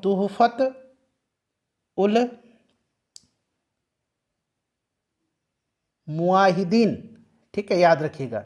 ये पुस्तक जो थी ये राजा राम मोहन राय के द्वारा प्रकाशित पहली पुस्तक थी और 1803 में इसका प्रकाशन हुआ था, ठीक है। लेकिन यहाँ 1815 में प्रकाशित राजा राम मोहन राय की पहली पुस्तक का नाम क्या था? तो ये तो प्रश्न ही गलत तरीके से पूछ लिया गया। 1803 में तोहफत उल मुहाउद्दीन इनकी पहली पुस्तक प्रकाशित हुई थी। 1815 में भी इनकी पुस्तक प्रकाशित हुई थी, लेकिन यह इनकी पहली पुस्तक नहीं थी। 1815 में इनकी एक पुस्तक प्रकाशित हुई थी जिसका नाम है वेदांत ग्रंथ, ठीक है, वेदांत ग्रंथ है, ठीक है। और बीपीएससी ने इसका आंसर भी वेदांत ग्रंथ को ही माना है। चलिए नेक्स्ट क्वेश्चन करेंगे कि फराजी आंदोलन के विरोध में 1893 में ढाका में तायूनी आंदोलन किसने चलाया था? तायूनी आंदोलन किसने चलाया था बताइए। देखिए अब यहाँ पर ध्यान देंगे, 1893 नहीं होगा, तायूनी आंदोलन प्रारंभ हुआ था 1839 में। 1839 में उल्टा लिख दिया गया है, 1839 में यह स्टार्ट हुआ था, ठीक है। फराजी आंदोलन के विरोध में 1838-39 में ढाका में तायूनी आंदोलन चलाया गया, जिसका नेतृत्व जौनपुर के करामत अली ने किया था। जौनपुर के करामत अली ने किया था। और देखिए ध्यान दीजिएगा कि फराजी आंदोलन की शुरुआत 1818 में हाजी शरीयतुल्लाह ने किया था।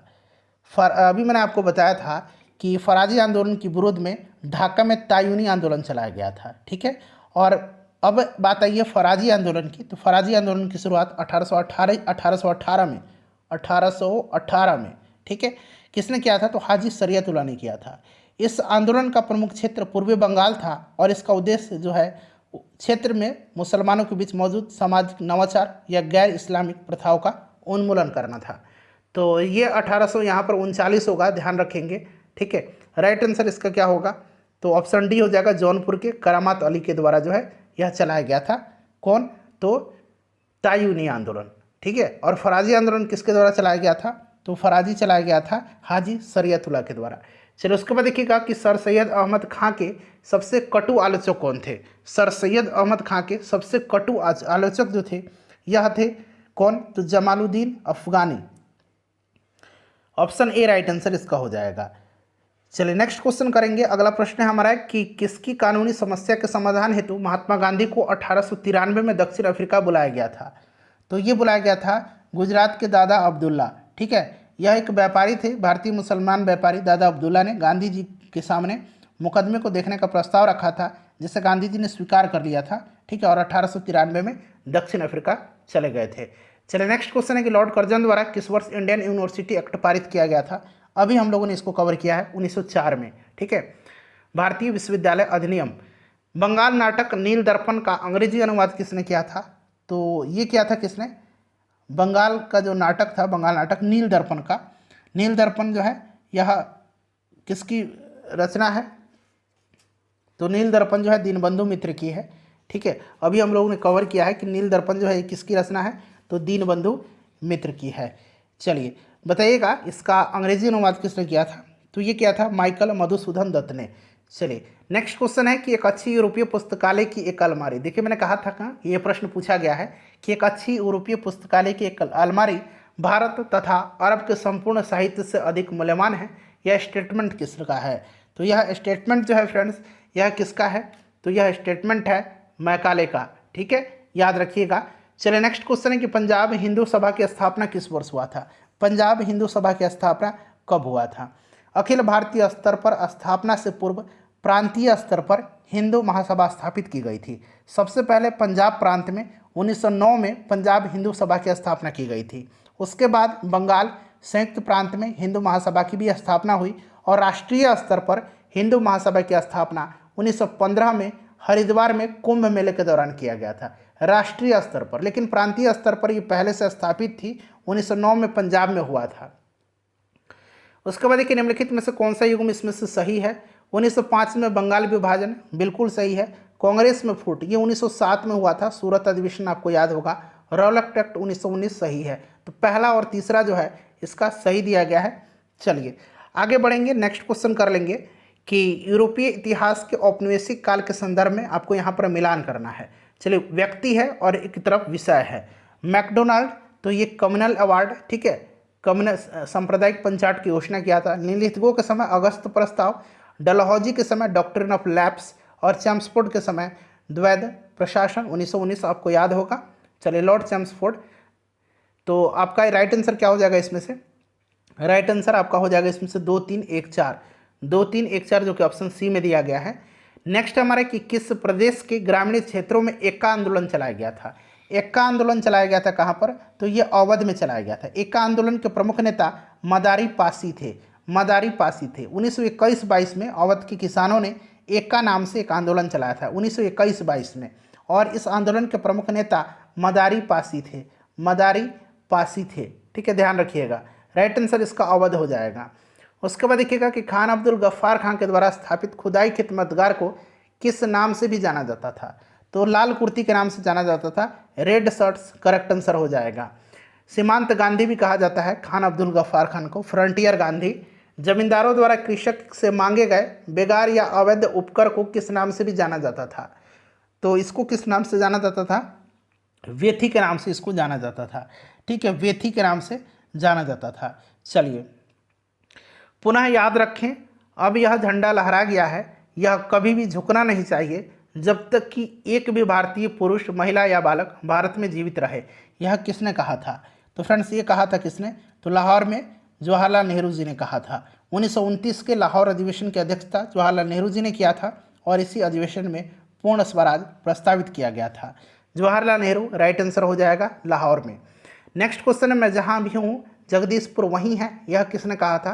तो यह वीर कुंवर सिंह ने कहा था, ठीक है। 1857 के विद्रोह के दौरान शाहबाद जिले के जगदीशपुर के 80 वर्षीय बाबू वीर कुंवर सिंह ने बिहार के विद्रोह का नेतृत्व किया था, और इसी विद्रोह के दौरान कुंवर सिंह ने कहा था कि मैं जहाँ भी हूँ जगदीशपुर वहीं है। चलिए नेक्स्ट क्वेश्चन है कि बिरसा मुंडा के अनुयायी उन्हें किसका अवतार मानते थे? तो उन्हें जो है किसका अवतार मानते थे? तो ये मानते थे धरती अब्बा का, धरती अब्बा का अवतार मानते थे। बिरसा मुंडा ने 1895 में स्वयं को भगवान का दूत घोषित किया था, ठीक है। और देखिए बिरसा मुंडा अपने समर्थकों को सिंह बोंगा, यहाँ मैं लिख देता हूँ सिंह बोंगा की पूजा करने की सलाह देते थे, ठीक है। चलिए अगला प्रश्न है कि बॉयकॉट और स्वदेशी आंदोलन के समर्थन में किस स्थान में गोल्डन लीग नामक संस्था की स्थापना की गई थी? स्वदेशी आंदोलन आपको याद है 7 अगस्त 1905 को कलकत्ता के टाउन हॉल में स्वदेशी आंदोलन की घोषणा की गई थी, और बहिष्कार यानी कि बॉयकॉट और जो स्वदेशी आंदोलन था इसका समर्थन में तत्कालीन बिहार, अब झारखंड भी संबंध उसमें था उस समय, देवघर नामक स्थान पर जो है वहाँ पर गोल्डन लीग नामक संस्था की स्थापना किया गया था बिहार में। अब ये झारखंड में पड़ता है, देवघर में, ठीक है। चलो उसके बाद देखिएगा कि पटना से प्रकाशित होने वाला प्रथम अंग्रेजी अखबार कौन था? तो ये द बिहार हेराल्ड था, द बिहार हेराल्ड था। गुरु प्रसाद सेन के द्वारा बिहार के पहले अंग्रेजी अखबार, अंग्रेजी समाचार पत्र द बिहार हेराल्ड का प्रकाशन 1875 में शुरू किया गया था। 1875 में। वर्ष 1928 में बिहार में रविदास सभा का गठन किसने किया था? रविदास सभा का गठन जो है यह किसने किया था? तो जगजीवन राम ने किया था, ठीक है, जगजीवन राम ने किया था। जगजीवन राम राइट आंसर हो जाएगा, ठीक है, ध्यान रखिएगा। नेक्स्ट क्वेश्चन हमारा है कि यदि नील की खेती करने से छूट चाहते तो नील के किसानों को कौन सा क्षतिपूर्ति कर देना पड़ता था? तो यह क्षतिपूर्ति कर जो था यह था तवान, तवान था यह, ठीक है, तवान इसका राइट आंसर हो जाएगा। तवान कहा जाता था उस कर को। उसके बाद देखिए प्रार्थना समाज के संस्थापक कौन थे? तो प्रार्थना समाज की स्थापना जो है ये किया था आचार्य केशव चंद्र सेन की प्रेरणा से आत्माराम पांडुरंग के द्वारा, ठीक है, आत्माराम पांडुरंग के द्वारा किया गया था, ध्यान रखेंगे। चलिए उसके बाद महादेव गोविंद रनाडे भी इससे जुड़े थे। चलिए नेक्स्ट क्वेश्चन कर लेंगे कि 19वीं शताब्दी के उत्तरार्ध में नव हिंदुवाद, न्यू हिंदुइज्म के सर्वश्रेष्ठ प्रतिनिधि कौन थे? तो फ्रेंड्स यह थे कौन? तो यह थे स्वामी विवेकानंद। 1893 में शिकागो में जो वर्ल्ड पार्लियामेंट ऑफ रिलीजन हुआ था उसमें इन्होंने प्रसिद्ध भाषण दिया था, याद रखेंगे। 1897 में इन्होंने रामकृष्ण मिशन की स्थापना भी किया था। चलिए इनमें से किसने 1893 में शिकागो में आयोजित धर्म संसद में भाग लिया था? तो ये लिया था स्वामी विवेकानंद जी ने। स्वामी विवेकानंद जी ने रामकृष्ण मिशन की स्थापना कब किया था? अभी मैंने आपको बताया था 1897 में। चलिए दयानंद सरस्वती के द्वारा स्थापित किया है, तो ये आर्य समाज है। 1875 में इन्होंने आर्य समाज की स्थापना किया था, ठीक है। चलिए नेक्स्ट क्वेश्चन है हमारा कि 1873 में सत्यशोधक समाज की स्थापना किसने किया था? तो ये ज्योतिबा फूले ने किया था, ध्यान रखिएगा, ज्योतिबा फूले ने। चलिए उसके बाद नेक्स्ट क्वेश्चन है हमारा कि सत्यशोधक समाज की स्थापना किसने किया था। सत्यशोधक समाज की स्थापना ज्योतिबा फूले ने किया था। उसके बाद देखिए थियोसॉफिकल सोसाइटी की स्थापना किसने किया था। तो थियोसॉफिकल सोसाइटी की स्थापना एक रूसी महिला मैडम HP ब्लाउत्स्की और एक अमेरिकी सैनिक अधिकारी कर्नल अलकार्ट ने किया था। ठीक है, तो यहाँ पर देखिएगा मैडम HP ब्लाउत्स्की और कर्नल अलकार्ट का भी नाम याद रखेंगे। क्लियर है। चलिए, वो 1875 में न्यूयॉर्क में जो है स्थापना किया था और इस सोसाइटी के संस्थापक 1882 में जो है मद्रास के पास अडयार में जो है एक सोसाइटी का मुख्यालय स्थापित किया था, जो बाद में इसका अंतर्राष्ट्रीय कार्यालय बन गया। चलिए, भारतीय राष्ट्रीय कांग्रेस की प्रथम महिला अध्यक्ष कौन थी। भारतीय राष्ट्रीय कांग्रेस की प्रथम महिला पूछा गया। प्रथम भारतीय पूछता तब सरोजनी नायडू होता, लेकिन प्रथम भारतीय महिला एनी बेसेंट थी। 1917 के कलकत्ता अधिवेशन की अध्यक्षता इन्होंने किया था। और पहली भारतीय महिला अध्यक्ष आपको आगे मिल जाएगा। भारतीय राष्ट्रीय कांग्रेस की प्रथम महिला अध्यक्ष, ये भी आपका क्या हो जाएगा, एनी बेसेंट ही हो जाएगा। प्रथम भारतीय महिला अध्यक्ष सरोजनी नायडू थी, जिन्होंने 1925 के कानपुर अधिवेशन की अध्यक्षता किया था। भारत में नारी आंदोलन इनकी प्रेरणा से आरंभ हुआ था। तो भारत में नारी आंदोलन की बात करें तो आधुनिक भारत में महिला आंदोलन की प्रेरणा का स्रोत रमाबाई थी। रमाबाई याद रखेंगे, रमाबाई जो थी यह महादेव गोविंद रनाडे की धर्मपत्नी थी और इन्होंने सेवा सदन नामक संगठन की स्थापना किया था। तो ऑप्शन में आप देखेंगे रमाबाई नहीं दिया गया है, तो ज्योतिबा फूले भी हो जाएगा इसका आंसर। ठीक है, चलिए ज्योतिबा फूले भी इसका आंसर है, क्योंकि ज्योतिबा फूले ने लड़कियों के लिए एक बालिका विद्यालय की स्थापना भी किया था। ध्यान रखिएगा। और देखिए बीपीएससी ने इसको उत्तर नहीं माना था, इस प्रश्न को स्टार लगा करके छोड़ दिया था। तो आप भी ऐसे ही याद रखेंगे, रामाबाई ही नाम ध्यान रखेंगे आप। चलिए उसके बाद देखिए प्रार्थना समाज, यंग इंडिया, लोक हितवादी, सत्यशोधक समाज, रहनुमाबाई मजमदार, ये सभा जो थी इसमें संस्थापक जो है उनका नाम बताना है आपको। तो देखिए प्रार्थना समाज की स्थापना जो है ये किसने किया था, तो आत्माराम पांडुरंग। उसके बाद यंग इंडिया महात्मा गांधी, लोक हितवादी गोपाल हरि देशमुख को कहा जाता है। ठीक है, उसके बाद सत्यशोधक समाज की स्थापना ज्योतिबा फूले ने किया था। और यहाँ पर देखिए रहनुमाबाई मजमदार, ये आपका नरजी फुरदोंजी। तो ये ऑप्शन बी सही है। चलिए आगे बढ़ेंगे कि नाई धोबी बंद सामाजिक बायकाट का एक स्वरूप था जो 1919 पे, बताइए राइट आंसर क्या हो जाएगा। तो देखिए यह जो है 1919 में यह किसानों द्वारा प्रतापगढ़ जिले में चलाया गया था। किसानों के द्वारा प्रतापगढ़ जिले में चलाया गया था। अगला प्रश्न करेंगे कि पंजाब भूमि हस्तांतरण अधिनियम कब पारित किया गया। तो फ्रेंड्स यह पारित किया गया था सन 1900 में। 1900 में पंजाब भूमि हस्तांतरण अधिनियम पारित किया गया था। ठीक है, ऑप्शन सी राइट आंसर हो जाएगा। अवध में एक्का आंदोलन का उद्देश्य क्या था, अभी मैंने आपको एक्का आंदोलन के बारे में बताया भी था। ठीक है, एक्का आंदोलन राइट आंसर इसका क्या हो जाएगा, तो लगान का नगद में परिवर्तन, लगान का नगद में परिवर्तन। चलिए नेक्स्ट क्वेश्चन कर लेंगे फ्रेंड्स कि स्वामी सहजानंद का संबंध था। तो स्वामी सहजानंद सरस्वती जो थे ये बिहार के किसान आंदोलन के साथ जुड़े हुए थे। ठीक है, बिहार में किसान आंदोलन के प्रमुख नेता थे, याद रखिएगा। चलिए नेक्स्ट क्वेश्चन कर लेंगे हम लोग कि स्वामी सहजानंद, काफ़ी प्रश्न मिलेगा स्वामी सहजानंद के बारे में और भी विस्तार में हम आगे जानेंगे। चलिए स्वामी सहजानंद निम्न में से किससे संबंधित थे, तो ये बिहार में किसान आंदोलन से। चलिए उसके बाद देखिएगा कि इनमें से कौन बिहार में किसान आंदोलन के साथ जुड़े थे। तो राइट आंसर क्या हो जाएगा, राजेंद्र प्रसाद भी जुड़े हुए थे। ठीक है, राजेंद्र प्रसाद जुड़े हुए थे, ध्यान रखिएगा। चलिए नेक्स्ट क्वेश्चन है कि सुरक्षा प्रकोष्ठ की नीति संबंधित है। तो यह नीति जो है यह वारेन हेस्टिंग्स और बेलेजली दोनों से संबंधित है। वारेन हेस्टिंग्स ऑप्शन में दिया गया है। निम्नलिखित में से किसने बंगाल में द्वैध शासन प्रणाली, ड्यूअल गवर्नमेंट को समाप्त किया था। तो यह समाप्त किया था वारेन हेस्टिंग के कार्यकाल में। ठीक है, वारेन हेस्टिंग के कार्यकाल में इसे समाप्त किया गया था। पहले ही मैंने आपको बता दिया है इसके बारे में। चलिए उसके बाद देखिए लॉर्ड वेलेस्ली की सहायक संधि को स्वीकार करने वाला पहला मराठा सरदार, तो ये कौन थे। अच्छा, लॉर्ड वेलेस्ली का जो सहायक संधि था इसको सबसे पहले स्वीकारा था हैदराबाद के निज़ाम ने। ठीक है, और मराठा पेशवा जो था, मराठा सरदार, ये पेशवा बाजीराव द्वितीय था। नेक्स्ट क्वेश्चन है हमारा कि भारत में प्रथम जनगणना किस वर्ष प्रारंभ की गई थी। प्रथम जनगणना 1872 में लॉर्ड मेयो के समय में कराई गई थी, लेकिन नियमित जनगणना की शुरुआत जो है यह किसके समय में हुई थी, लॉर्ड रिपन के समय में हुई थी 1881 में। चलिए अगला प्रश्न कि महारानी विक्टोरिया को भारत की साम्राज्ञी कब नियुक्त किया गया था।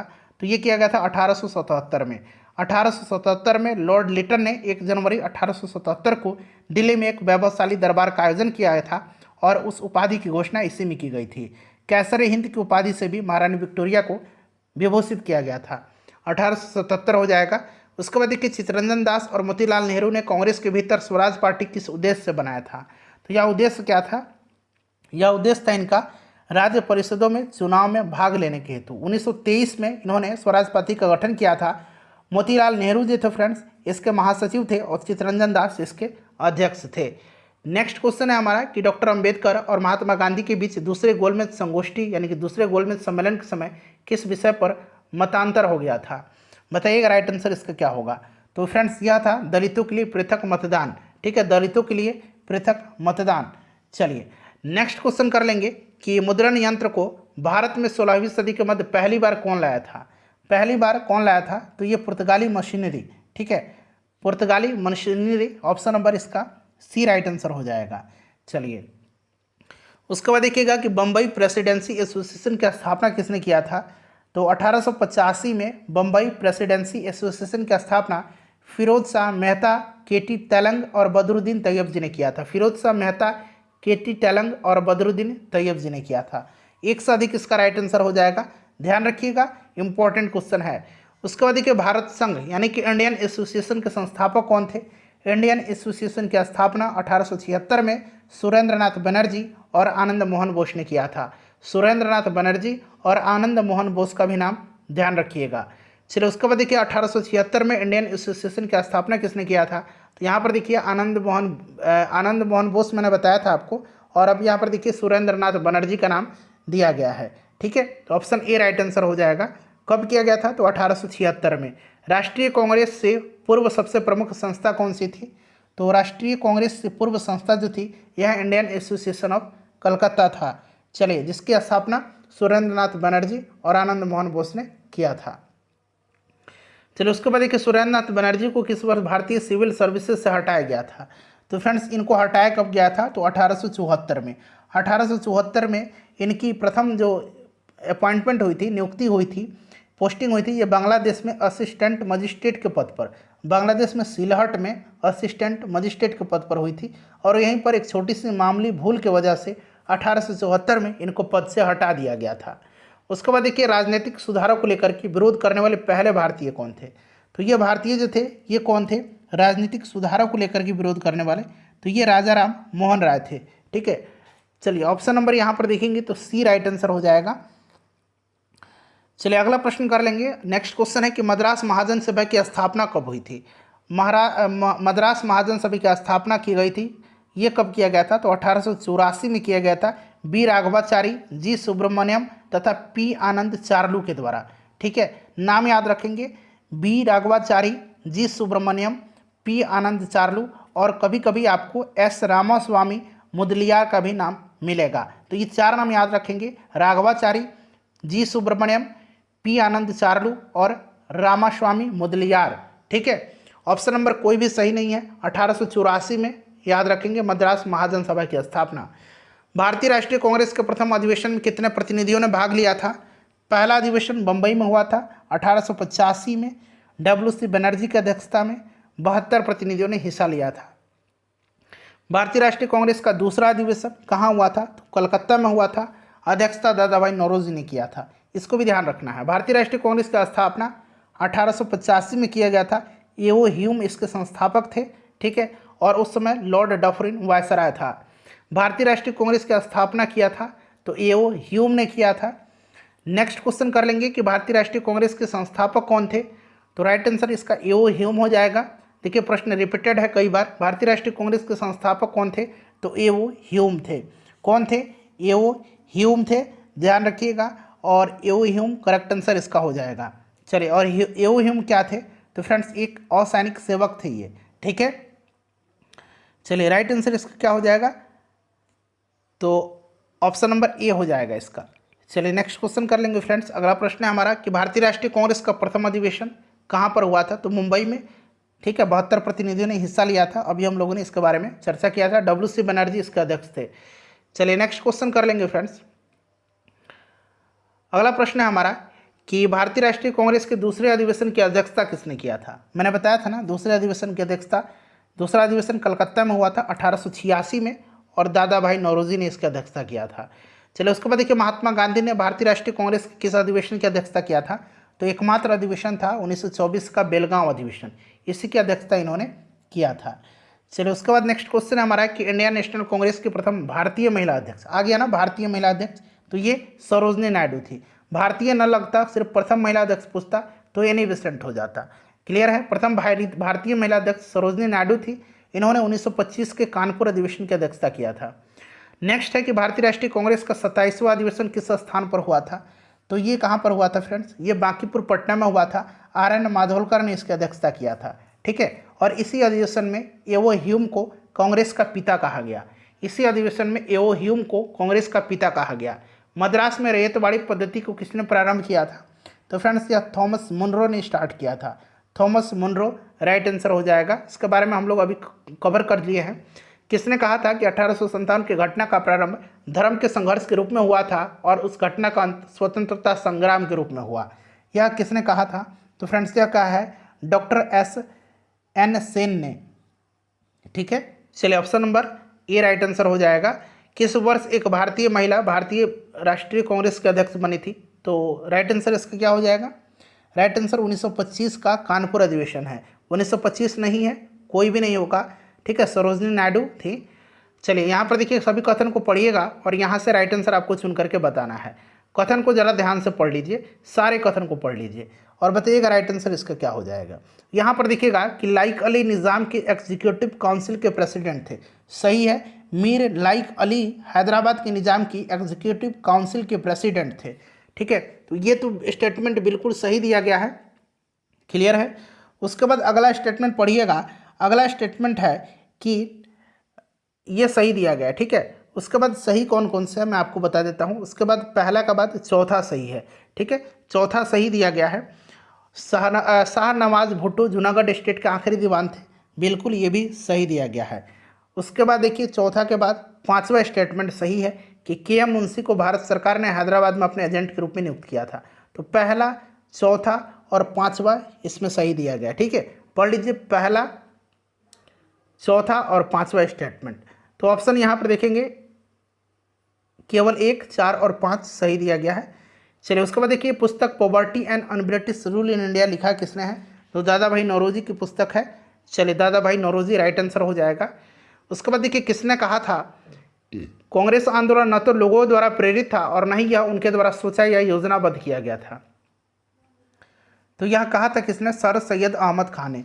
सर सैयद अहमद खान तथा शिव प्रसाद सिंह ने एक संयुक्त भारतीय राजभक्त सभा यूनाइटेड इंडियन पैट्रियोटिक एसोसिएशन बनाई थी, जिसका स्पष्ट उद्देश्य कांग्रेस के प्रचार को निष्फल बनाना था और लोगों को कांग्रेस से दूर रखना था।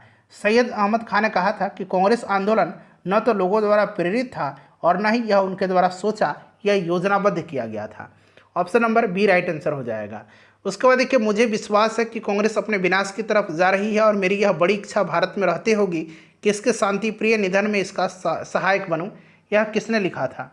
तो फ्रेंड्स यह लिखा था लॉर्ड कर्जन ने। लॉर्ड कर्जन का यह कथन है। ठीक है, चलिए आगे बढ़ेंगे। नेक्स्ट क्वेश्चन करेंगे कि निम्नलिखित में से किस वायसराय के कार्यकाल में भारतीयों को राय बहादुर और खान बहादुर की उपाधि प्रदान करना प्रारंभ हुआ था। तो ये प्रारंभ हुआ था किसके समय में। करेक्ट आंसर देखिए, राइट आंसर इसका क्या हो जाएगा।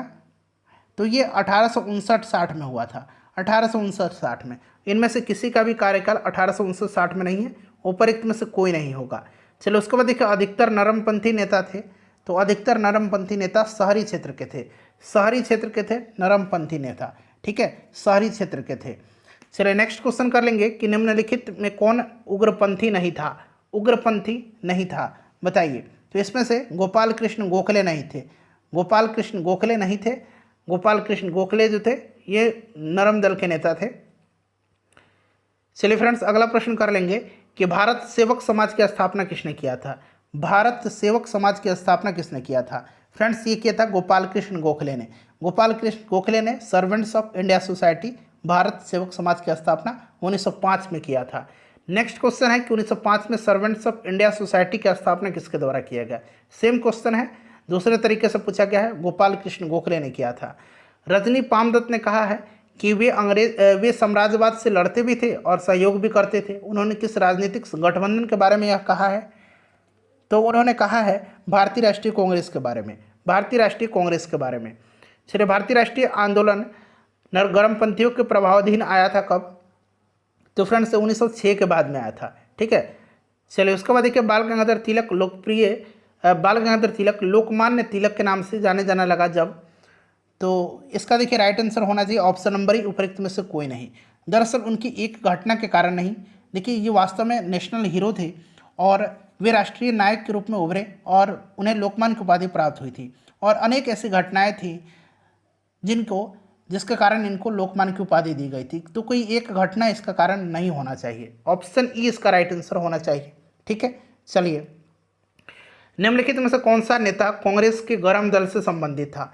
गरम दल से संबंधित अरविंद घोष थे।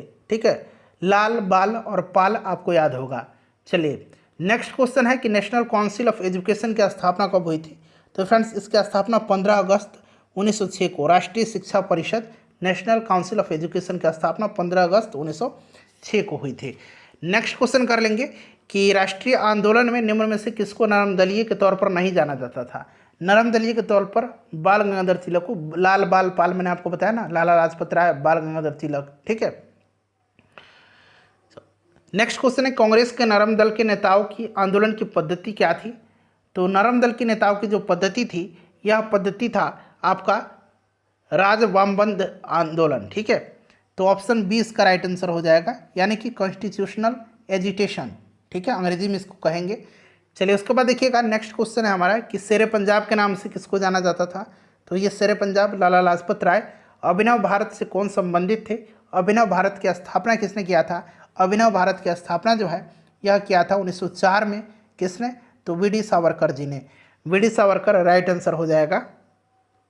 मुजफ्फरपुर में किंग्सफोर्ड की हत्या का प्रयास कब किया गया? तो 1908 में किया गया था।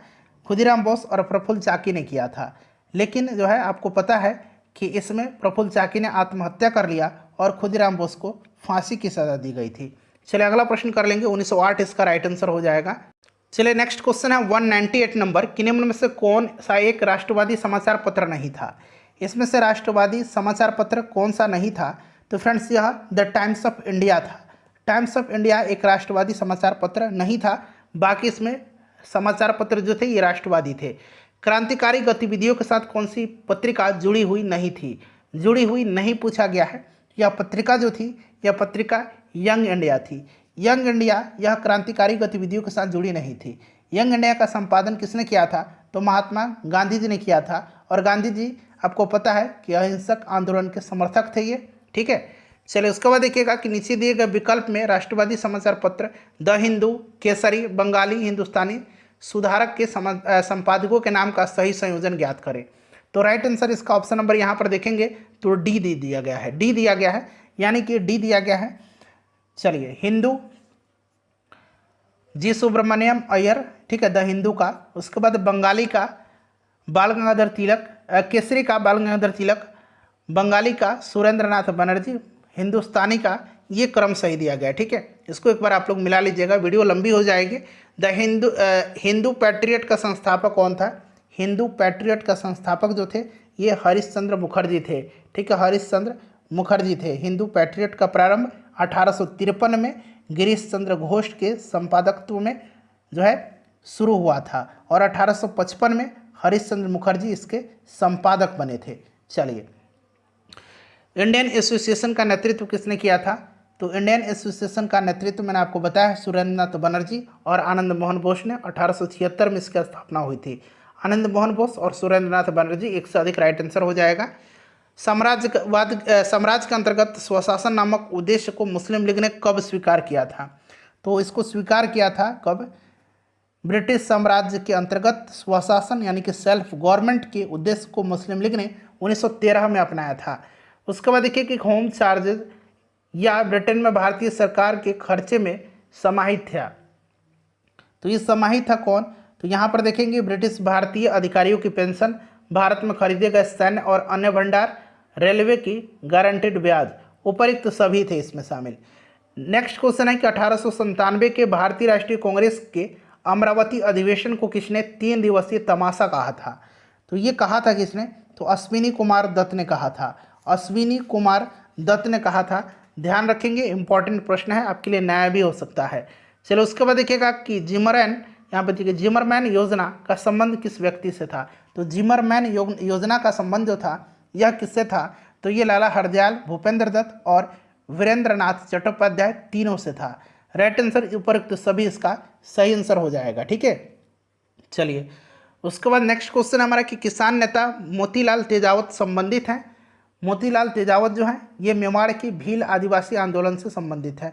मेवाड़ के भील आदिवासी आंदोलन से। ठीक है, चलिए ऑप्शन नंबर यहाँ पर देखेंगे तो बी करेक्ट आंसर हो जाएगा। उसके बाद देखिएगा कि साइमन कमीशन को किसकी अध्यक्षता में नियुक्त किया गया था? तो साइमन कमीशन को किसकी अध्यक्षता में नियुक्त किया गया था? तो सर जॉन साइमन की अध्यक्षता में। अगला प्रश्न हमारा कि 1920 के मध्य हिंदुस्तानी सेवा दल की शुरुआत किसने किया था? तो फ्रेंड्स इसकी शुरुआत किया था किसने? तो एन.एस. हर्डिकर ने किया था। एन.एस. हर्डिकर ने किया था। ठीक है, चलिए उसके बाद बम्बई योजना से प्रस्ताव था। बम्बई योजना में प्रस्ताव था। बम्बई योजना में प्रस्ताव था।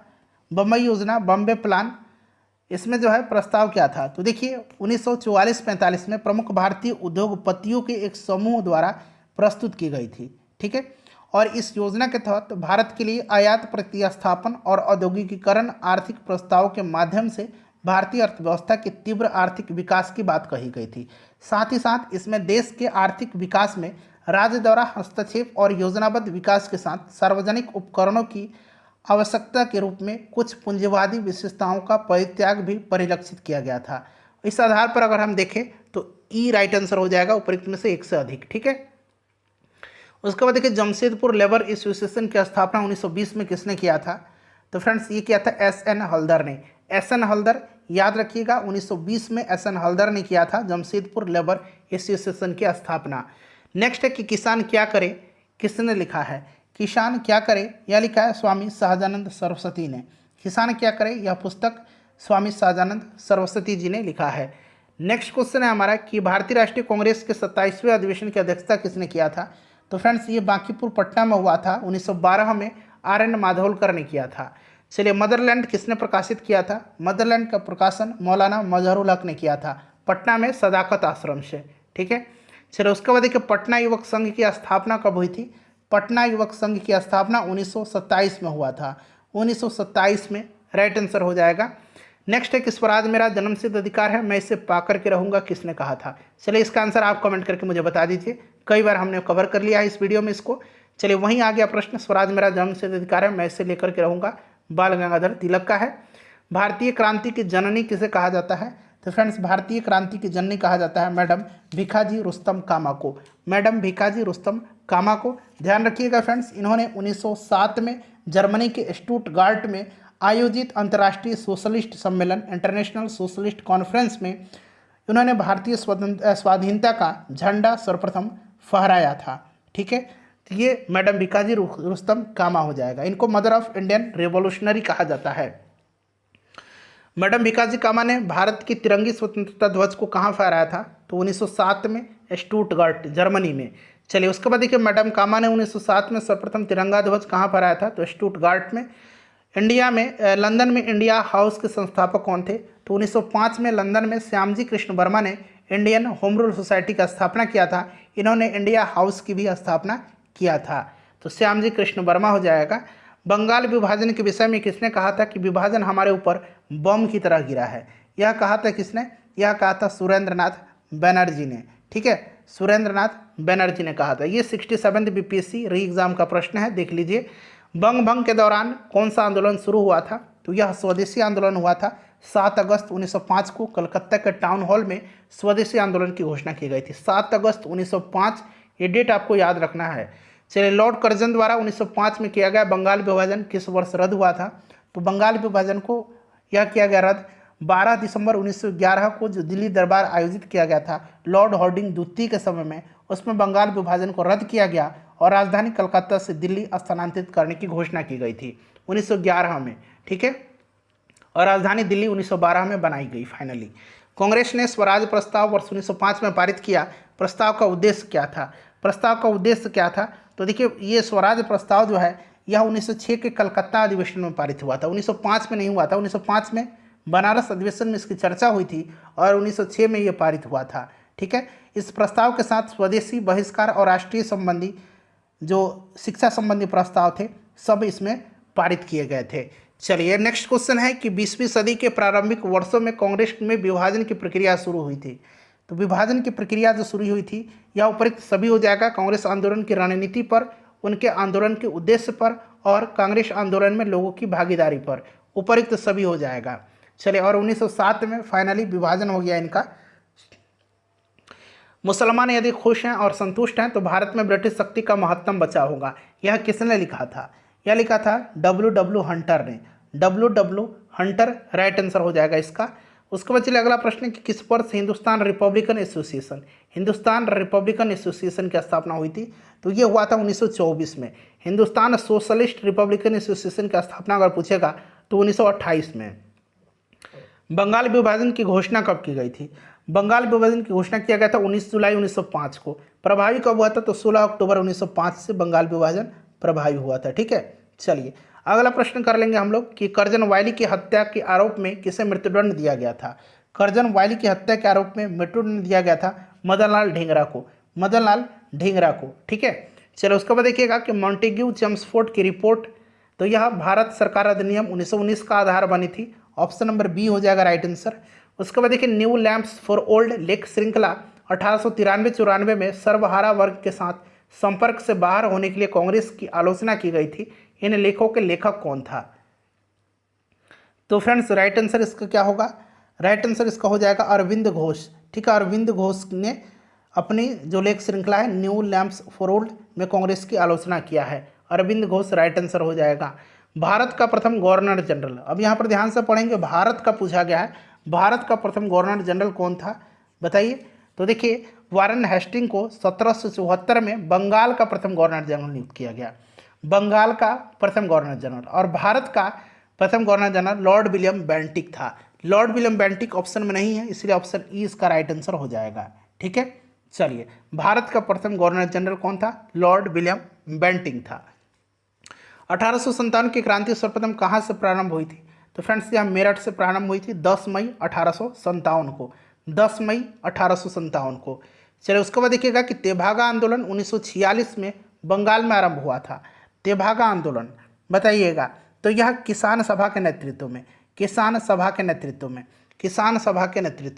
चलिए अगला प्रश्न है हमारा कि 1902 में लॉर्ड कर्जन ने 2 भारतीय सदस्यों को सम्मिलित करते हुए विश्वविद्यालय आयोग गठित किया था। वे सदस्य कौन कौन से थे? विश्वविद्यालय अधिनियम पारित हुआ था 1904 में। ठीक है, 1902 में सर टॉमस रैली की अध्यक्षता में इसने एक विश्वविद्यालय आयोग का गठन किया था।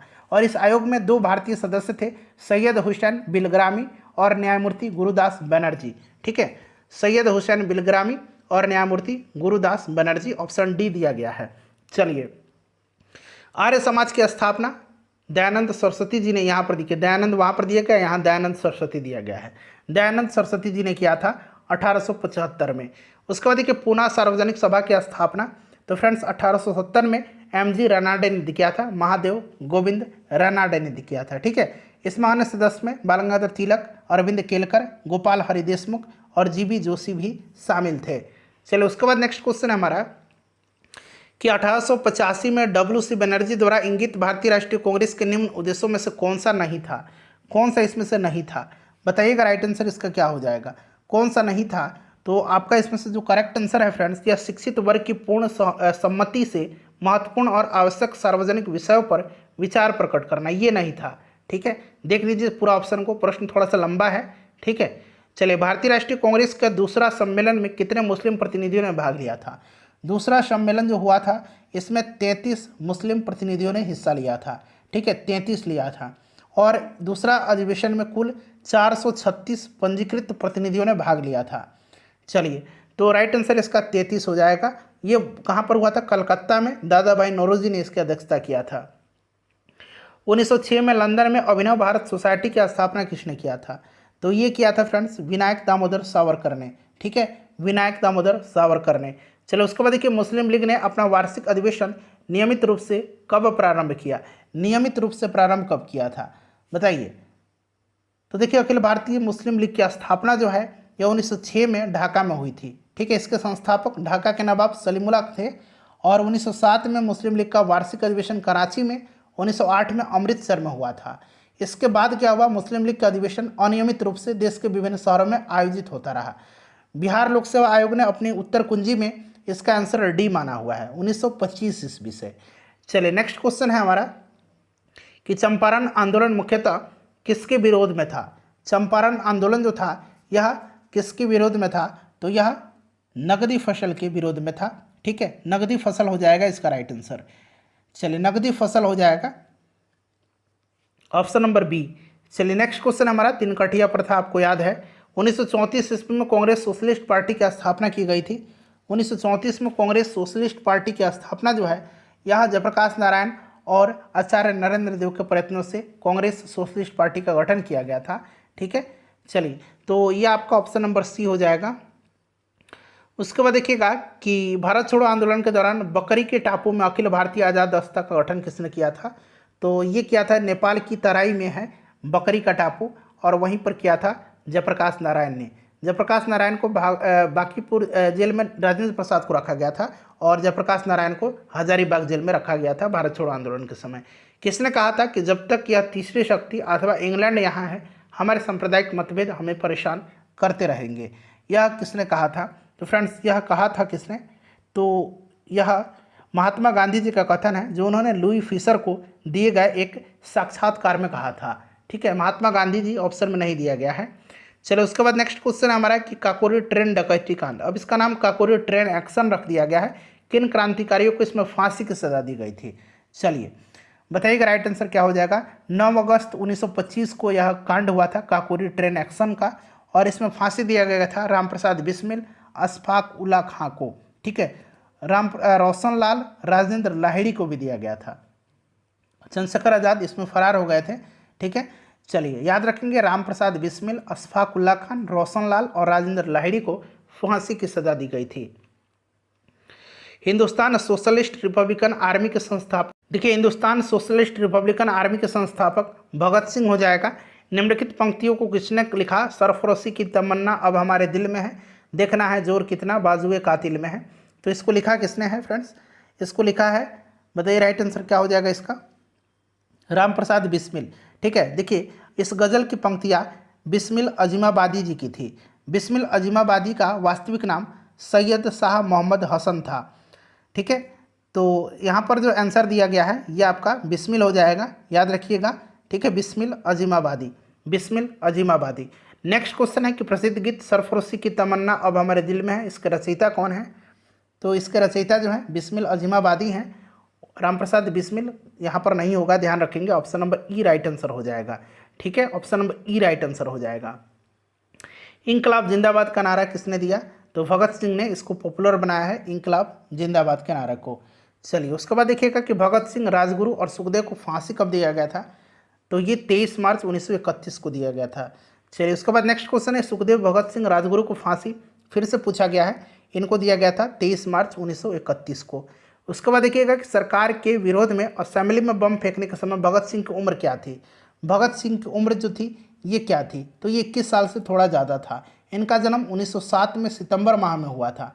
ठीक है, 8 अप्रैल 1929 को केंद्रीय विधानसभा में इन्होंने बम फेंका था। 21 वर्ष से थोड़ा सा ज़्यादा था।